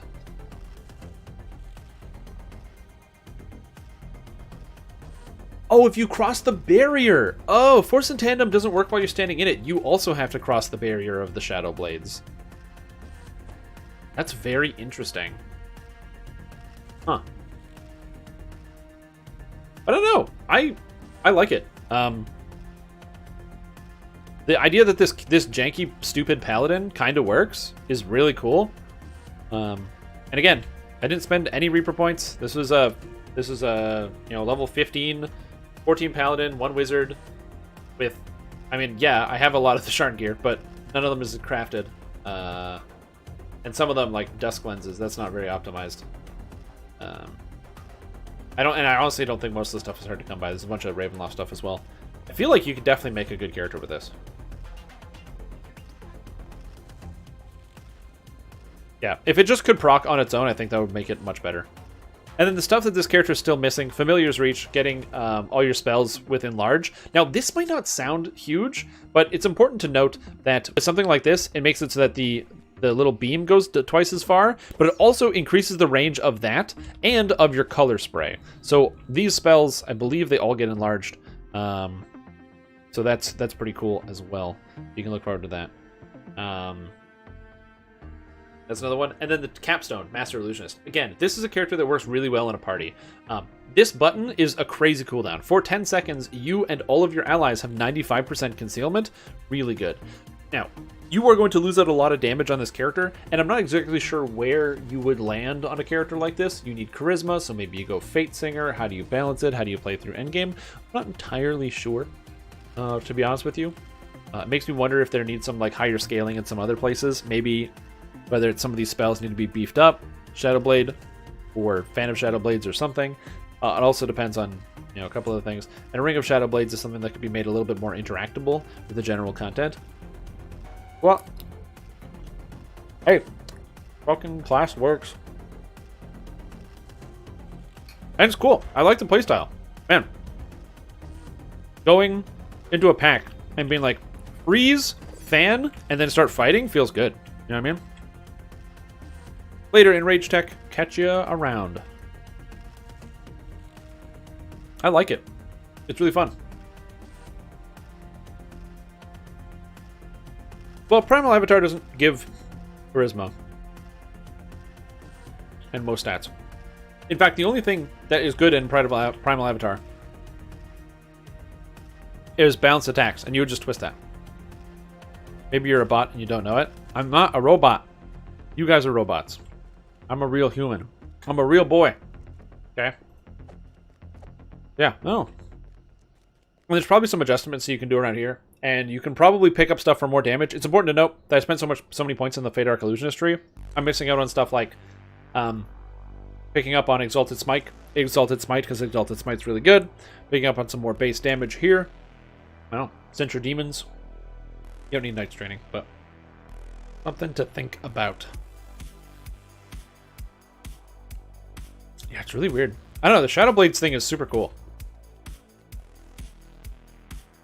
Where's the next quest? Like, the character just kind of works, you know what I mean? Magistrate? Yeah, you could also do Magister. Actually, in fact, you could do Magister so hard that you could do Magister and pick up the Arcane Tempest and go more Force Spell Power and kind of have your melee skills as like a backup as opposed to a main thing.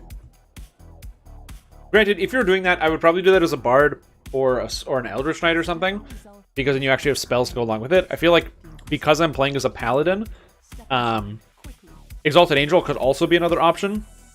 Or, man, I'm so stupid. You know what's even better? Divine Crusader. Bonus favorite damage with your favorite weapon. So that's really good. And also all the Divine Crusader stuff. And Charisma. Divine Crusader. Who'd have thunk it?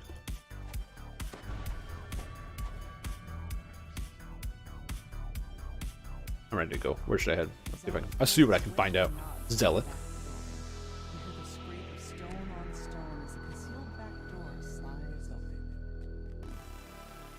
Yeah, Magister would be good if you're playing as like a Bard or a Sorcerer, I think. Like an Eldritch Knight. I think it'd be a lot better.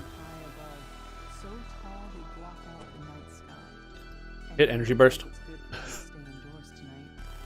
Solve all your problems with Energy Burst today. Oh, I got the instant kill. Nice.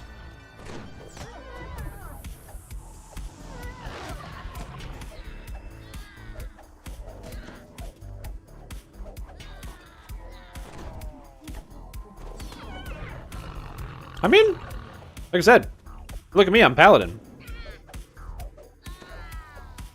Was that the fastest clearing of that pack? No. Did it work really well? The surprisingly well-decorated rooms show So that's why, like, yeah, you can definitely make your character better and improve a lot of different things and, you know, hyper focus in different areas. But like I said, character feels pretty good here. Right. I'm thinking about like general use case. Am I taking this character into Reaper 10? No. But I'm also not taking a Harper or a Falconer. Maybe a Falconer, because Death from Above is kind of goofy. One of the two-handed? No. Diplomacy. Hold on, friend. Ah, I'm a Paladin. And the Chaos Blades are cool of themselves. As I said, they have that Greater Nightmare, so it's basically they have Vorpal, which is super sick.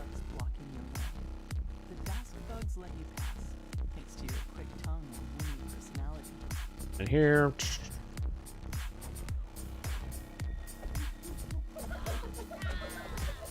Oh, and I Vorpaled the guy, so that was cool.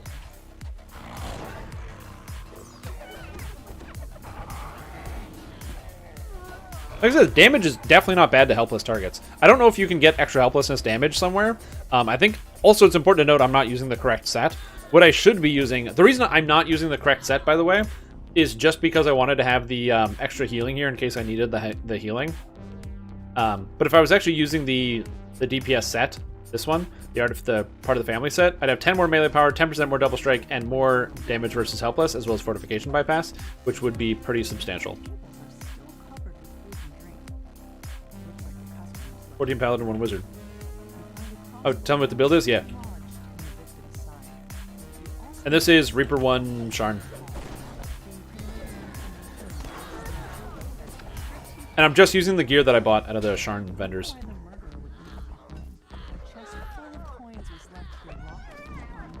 Again, Fate Arc seems, like I said, it fills its role. You know what I mean? So, am I doing the absolute most damage? No. Am I clearing this? Yeah. Seems good. I haven't healed yet, and I've only lost 80 health. 2 packs in. I've lost a lot of mana. That's a problem. Don't know how to get more mana. You need wisdom for mana on Paladin, so... Oh. Like I said, a level of Favored Soul could work, or Sorcerer. I don't know which one you would take. Sorcerer doesn't really give... Neither of them actually give you anything, it would just be for mana. And then Fighter, if you wanted to grab the Ace boost and stuff, would also work. Yes, this is all Charisma Paladin. Nothing else, just Charisma. Look at these guys, they stay stunned for so long. Like, what madness is this? And again, I don't do the most damage, but... Who does? You know what I mean? Who does?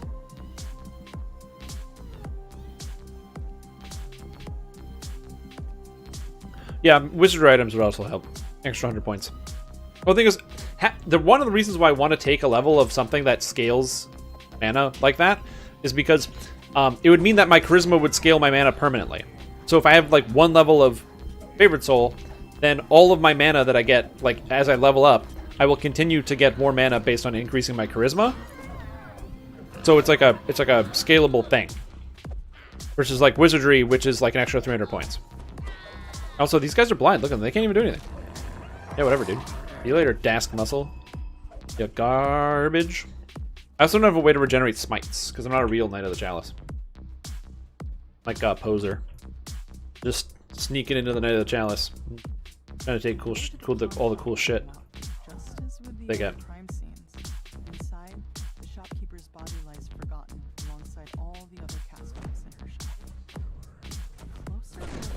But like, come on. Sorcerer instead of Wizard. Well, the reason why I took the Wizard level is because I need Quicken. That's true, actually. If I took Sorcerer instead of Wizard, and then instead of taking Completionist, which I did because I had the option, instead of doing that, I took, that's when I took Quicken at level 3.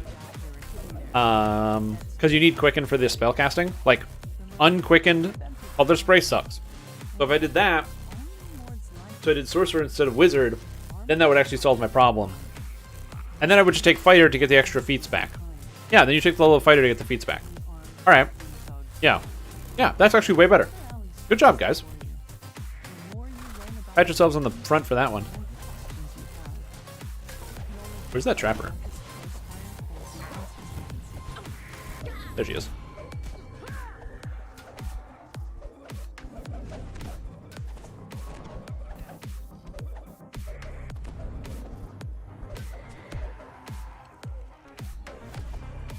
Like how this healer's casting Cure on himself. Poor man. Guy's blind now. Even the force damage is pretty good. Like, being able to press a button and hit a guy for 200, it's not bad. Non-crit. And my force spell power is not that crazy. It's 200. That's pretty crazy for a paladin. So take completionist level 18. Yeah, you just shove it down. Yeah, that's a really smart idea. Really smart idea. Stands before you with a face you remember from your recent adventures. Despite your own Hey, it's a troll. Zulkus is willing to answer your questions about murders. Zulkus steps through the dimensional, Okay, let's be real. glowing with a smug triumph. Ring of Shadow Blades. Thinks he's won, though you're too busy dealing with his troll bodyguard to notice. Do you take Ring of Shadow Blades? Yet another casualty of this Because it seems really bad. now to meet up with Zealot. I feel like you don't take Ring of Shadow Blades.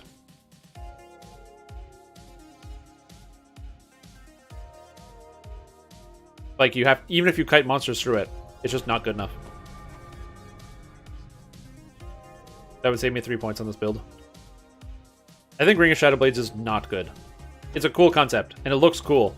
But it needs to do damage after you cast it. Like, it can't just be the one cast. It's too expensive for what it does. Zealot shakes her head. The weight of her brother's betrayal settling over her like the dirt that falls in the streets from above. Okay, let me just color spray these guys. Ring of Shadow Blades them.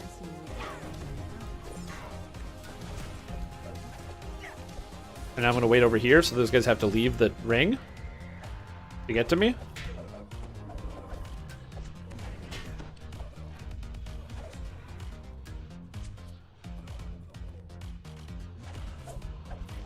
It promotes a different playstyle that I don't like. It's a very non-aggressive playstyle. Like, for me, playing as a melee, it's kind of completely worthless.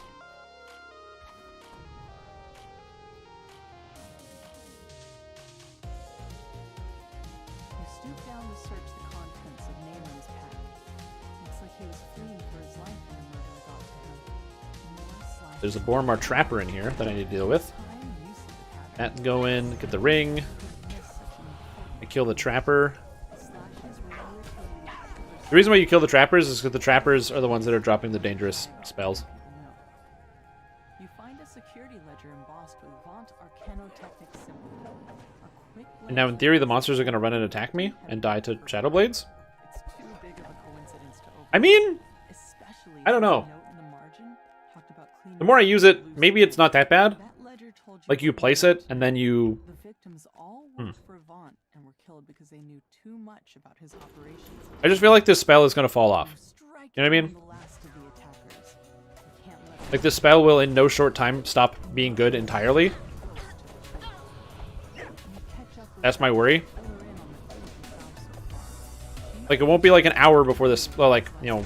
Like, I feel like by the time you hit 20, the spell is now bad.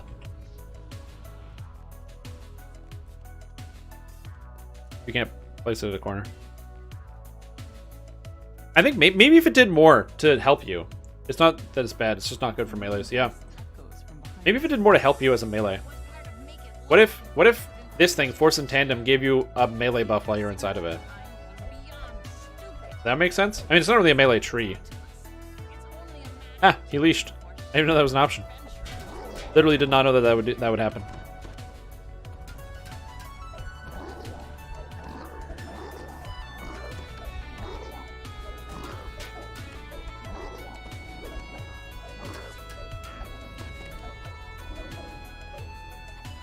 Did I even take Angel Skin? Nah, I didn't.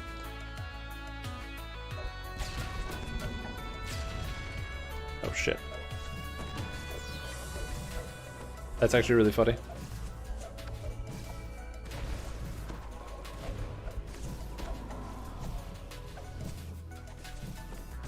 I thought I did take Angel Skin. I'm like, why is my physical resistance rating only like 100? I'm a paladin with heavy armor. What's happening? So wait, I come over here and I drop the Ring of Blades. Also, I think it's important to note that you can like max. Oh, why did I do that? I think it's important to note that you can maximize and empower the Ring of Blades. So it's not just like, oh, the Ring of Blades is a certain thing. And did those guys make their save and take 0 damage? You guys see that? The guys with evasion took 0 damage. Is that a reflex save?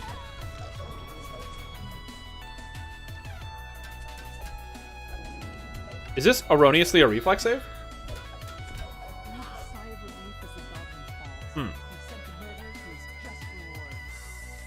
Hmm. Reflex save, huh? Quickly casts a dimension door. The tiefling and the goblin disappear through it. This is very interesting. Salad shakes her head. I have to double check this. Where are monsters that have crazy high reflex saves Sometimes it's family. I like blood that are easy to access? and I'll pay for that every day. Because I know Sharn has them, but I'll move on to the next crime and the next. You can't just stay inside when trouble begins to Sharn 2 has them, but I don't have access to Sharn 2. Memoirs? Memoirs. Yeah, okay. My DCs are 48, so... Which quest in the cogs?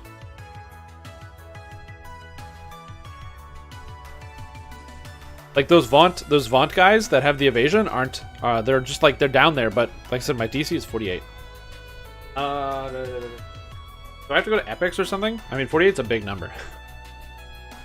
Yeah, I know. I guess I could just unequip some shit. Yeah, okay. There. So I unequipped a bunch of shit, now it's 39. Pick up the cloak. No, it's 37. I didn't realize how bulky this armor is.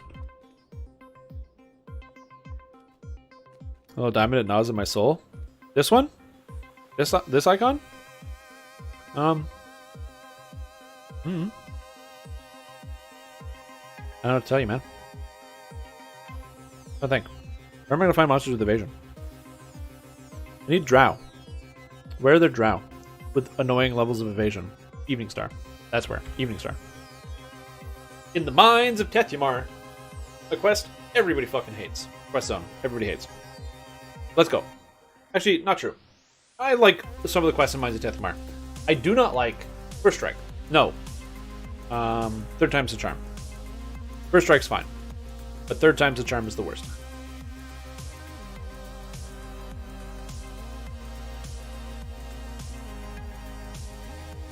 Are those mobs overtuned?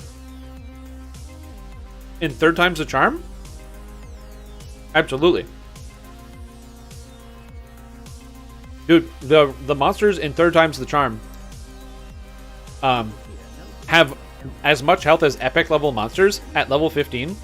They are the hardest monsters probably in the game, and they're drow. They're the Underdark drow, so they have the instant kill, the instant stun, poison, no save. Yeah, super cool monster. And they come at you in packs of 7,000. I'm not healing, so it doesn't matter. I can just put on circle.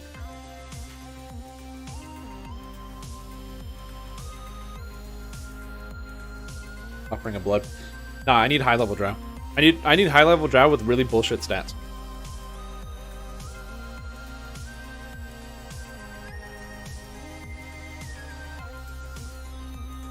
That?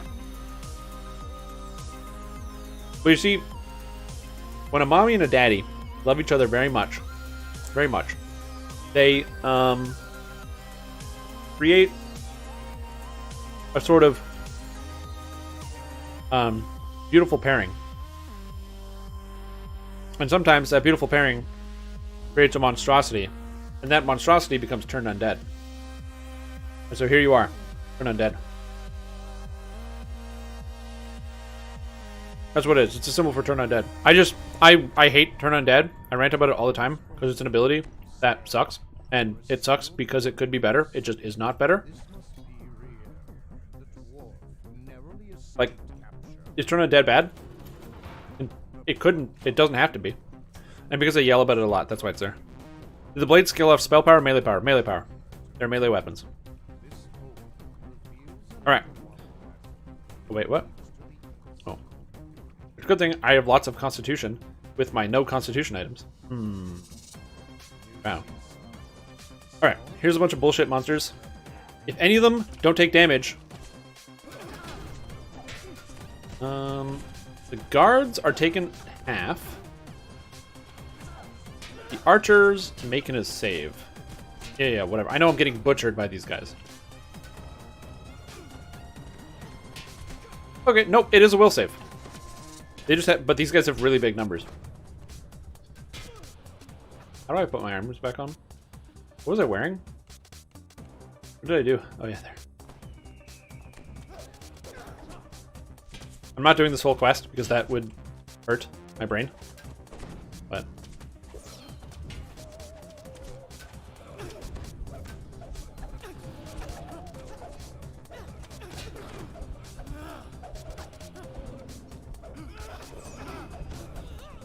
God, why do these monsters have so much health?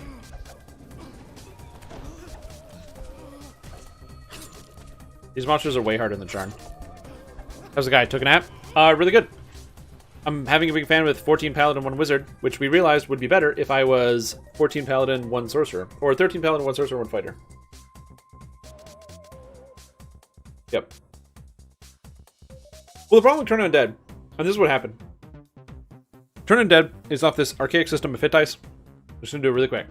Turn Undead is off this archaic system of hit dice. And so, why do I do log out every time? No! I wanted to recall. Damn it. Anyway, it goes off of hit dice, and you can't calculate the hit dice of monsters. It's also a unique stat from all the other stats that we understand about our monsters that we fight against. So, because it's this completely unique stat, and it's really hard to understand,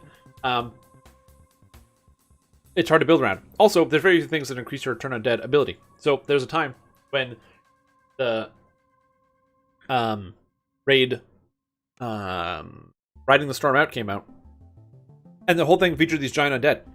And you couldn't kill them with Turn Undead, because you couldn't turn them, because their hit dice was too high.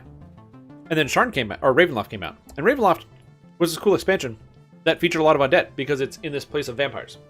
So, cool, undead, vampires, got it. Clerics should do great, except clerics could not turn undead in Ravenloft, because the monsters in Ravenloft had too high hit dice. So, when the development team proposed the solution to change it to a DC, to say that turning is now a DC, it scales off of your charisma and your cleric level and your paladin level. So if you were like half cleric, half paladin, it would combine it together. And that would combine all your stats. So it didn't matter if you had each one, like it was like just your whole divineness. Plus, and then turning bonus was just changed to like turning bonus, like a DC style thing. And then your turns would stun, they would deal damage, and if you had special abilities, you could instant kill undead. Which is basically taking all the things that people like about turn, making it better, adding damage, and making it scale off stats so we understand how to use. People lost their mind. They rioted so hard that SSG did not change Turn Undead, and instead started making items that add plus 19 and plus 20 to the amount of hit dice you can turn, so you can now turn stuff. Like...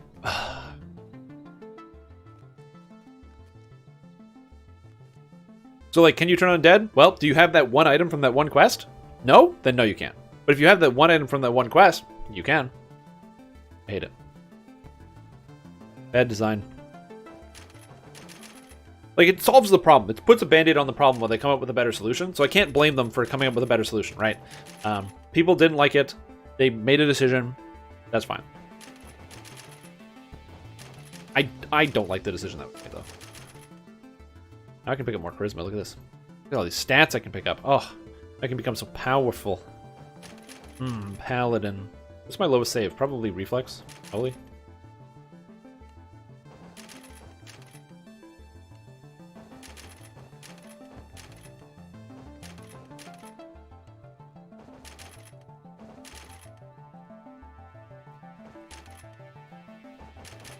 I don't need that much dodge. My max dodge is probably capped. I'm already 5%. One turn equals 1 healing burst. Yeah, and then you can have the turn conversions and stuff. That is the obvious solution. But you have to understand, man, a lot of people don't think like that. They don't think about how undead should just instantly combust when clerics nearby. I need to find a bank guy. Bank guy. I want to test out one more thing. I want to see how this character performs now that I actually put my Reaper points in.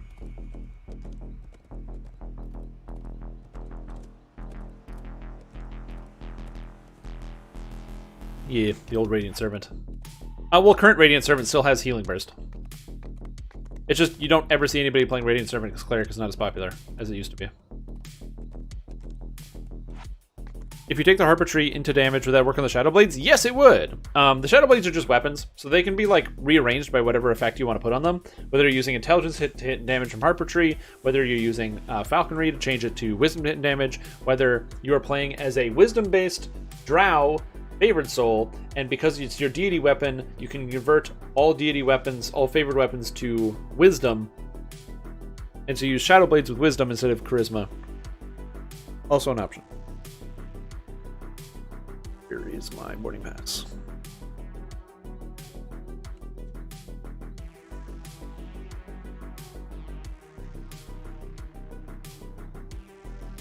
Like I said, there's a lot of good stuff out there.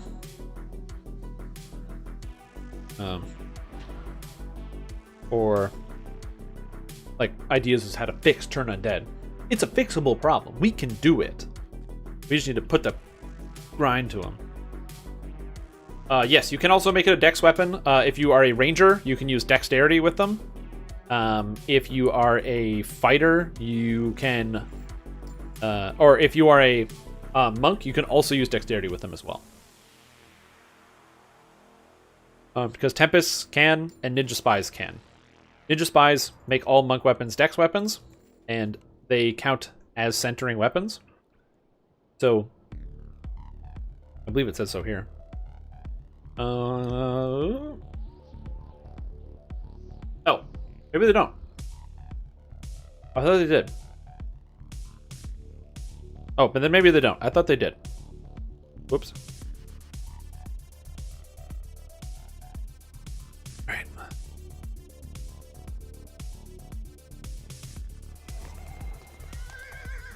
Yep, Ninja Rogue, Feydark Trapper. Yep. Like I said, Feydark has a lot of cool stuff. And these Shadow Blades are very, very versatile. The only downside of the Shadow Blades is you can't make them sentient. But the upside is you never need to replace your weapon. I would love to see a combination of like Rogue and Illusionist. I think that'd be very, very cool. Somehow. If like there was those two ideas were like melded together.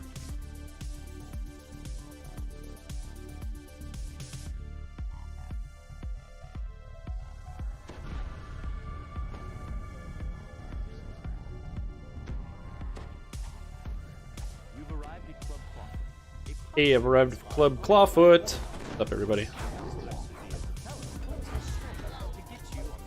Now we start chopping people to bits.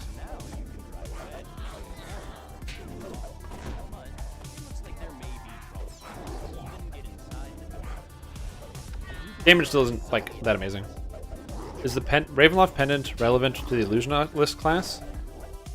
Is the Ravenloft Pendant? This? You mean the Reflective Bloodstone? Yeah, this is good. Yeah, Color Spray is really good. I'm a paladin with Color Spray. Hell yeah. Get out of my way, monsters.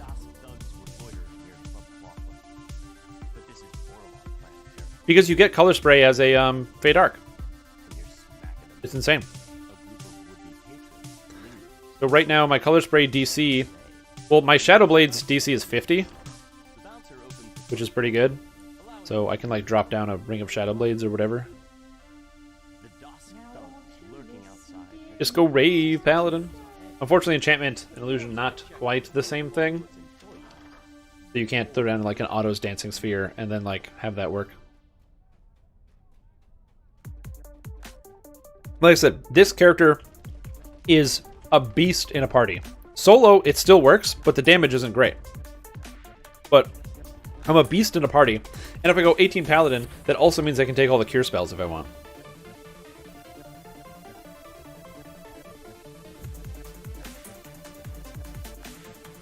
Also need Memento Reaper Strike. Also, I gotta turn this stuff on. Get my familiar out so get some more damage. Actually cast my imbue. Make a potion. Yeah, I'm kicking it with 59 charisma at level 15. That's such a big number. Oh man. I'm plus 20 on repair. Look at that! I repaired it. Go Paladin. Because I put points into repair. Are constructs immune to illusion? Unintelligent things are immune to illusion. Spellslinger, though, you could make a melee one also. Yeah, you could add some melee into your Spellslinger for sure as like an off option. I went with Paladin because Paladin just seemed interesting, and the multi-class option seemed really good.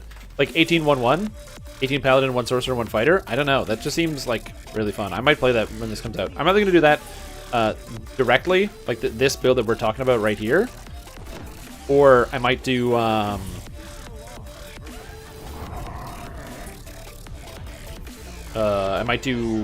Ranger.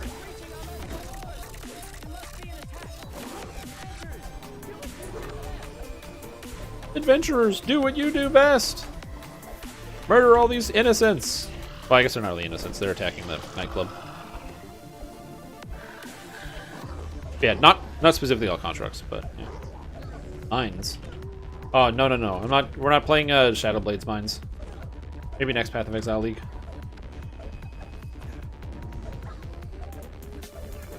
The one downside is that damage not the best, so it does take a while to chunk through high health monsters and stuff like Reapers that just resist everything.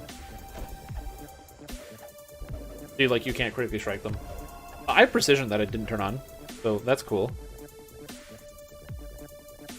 Vision.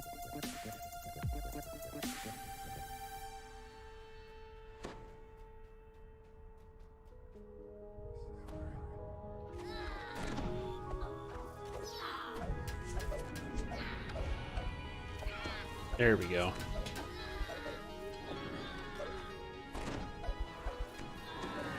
Just talking about you decided to check. Sure enough, you're streaming. I am. I'm gonna try to stream as much as possible, starting in a little while. Not right now, though. I'll have a big announcement by next Monday of what the exact plan is and what we're gonna be doing. And then once that announcement goes out, there'll be a date where basically I'll be streaming, and then you'll be like asking more often, when is StreamTom not streaming? Then when is he streaming? I mean, hey, I'm no longer a robot. I don't know how, but I'm no longer a robot.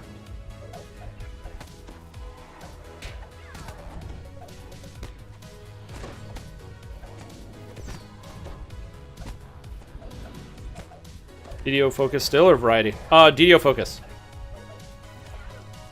Am I Exalted Angel? No, I'm level 15. I'm in Paladin. And Feydark Illusionist. This is Lamania. We're testing out the new Feydark Illusionist tree on Lamania. Spoilers. It's pretty fun. I can throw out these cool dagger things. I have Color Spray as a Paladin.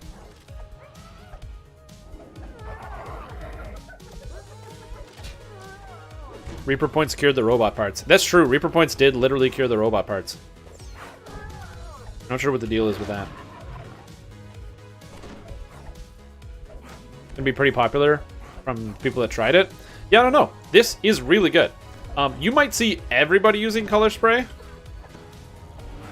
The one worry that I have is that because this is an important thing, because the Color Spray scales off of Charisma, Intelligence, or Wisdom, then that means that you can pretty much on every character that plays any type of caster or has those stats use Color Spray for 11 points.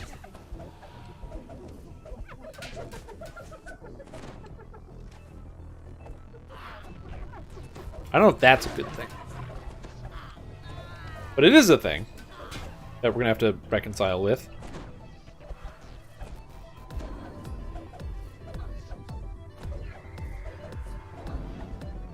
Yeah.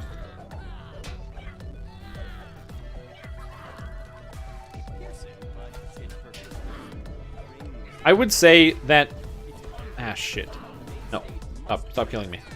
I would put Color Spray here, up here in tier 4. Like, I would probably swap Color Spray and, like, the fan or something. Because I think that it shouldn't be 11 points. It should be, like, 21 points. I think it's kind of good where it is. Like, too good. But maybe, we'll see. It is also 11 points that you have to spend. So, like, a lot of people don't want to spend an extra 11 points in a tree that they're not planning on using as their main tree.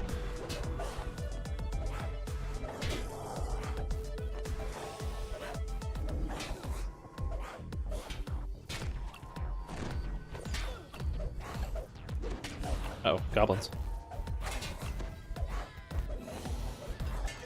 Hey, what's up? Color Spray Monk? Yeah, you could literally Color Spray on a monk. Is it the best idea? No. But is it an idea? Yeah, exactly. And a lot of casters will have the action points to spend on it. Like, if I can think of any group that has extra points, it's probably casters.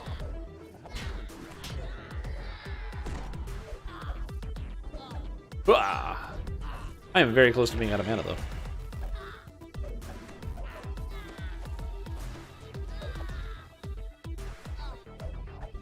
Yeah, Echo's a power, right? Forgot about that. Yeah, Goblin? Guess what? Shadowblade. Gotcha.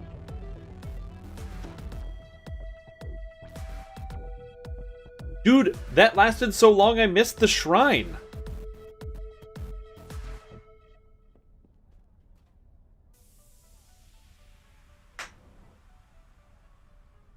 Oh, because I didn't kill the ads first. I killed the boss first and then the ads.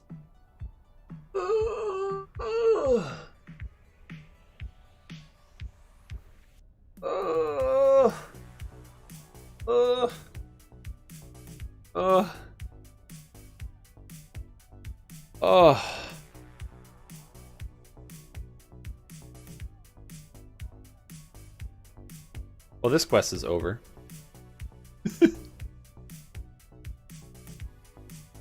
Oh, that's so funny. Great, she was talking 19. Yeah. Unfortunately, DDoS dropouts. No. The quest is over. No. Unfortunately, Druid Caster that's just Druid Caster, man. That's one of the reasons why people ask me. They're like, "Hey, Stream Tom, when are you gonna play? When are you gonna play the Druid Caster? When are you gonna play it? I want to see you. I want to see what you're doing. How do you build it? How do you play it?" And it's like, I don't know. Be worse than a wizard, for the most part. Hydrate. Oh, I'm out of water. No, I'm not. Jug. I have the jug. Ye old jug.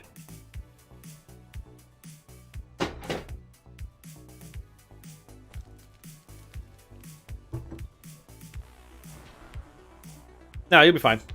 Just join parties. People will do stuff. I guarantee you. Open up a group for like Druids Deep or something, and then people will be like, "Oh, Druids Deep. I think I know that quest," and they'll join you and help you with it. Oh, somebody was asking questions about like what the plan was. No Drunk Soul. Yeah, no. So the general plan that I want to use for the new schedule is going to be a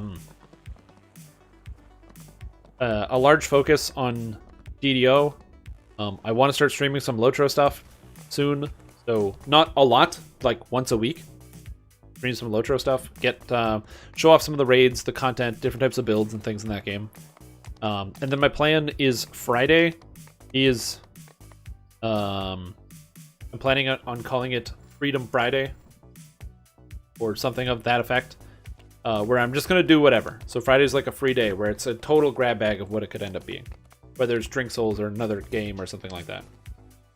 Or just more Dungeons & Dragons if I feel like playing it. Ah, man. Yeah, I don't know. This seems kind of interesting. I feel like you don't have to get Ring of Shadowblades on a melee. Doesn't feel as good. And I feel like you also unspec out of Shadowblade as you level up because the damage doesn't seem high enough. I don't know.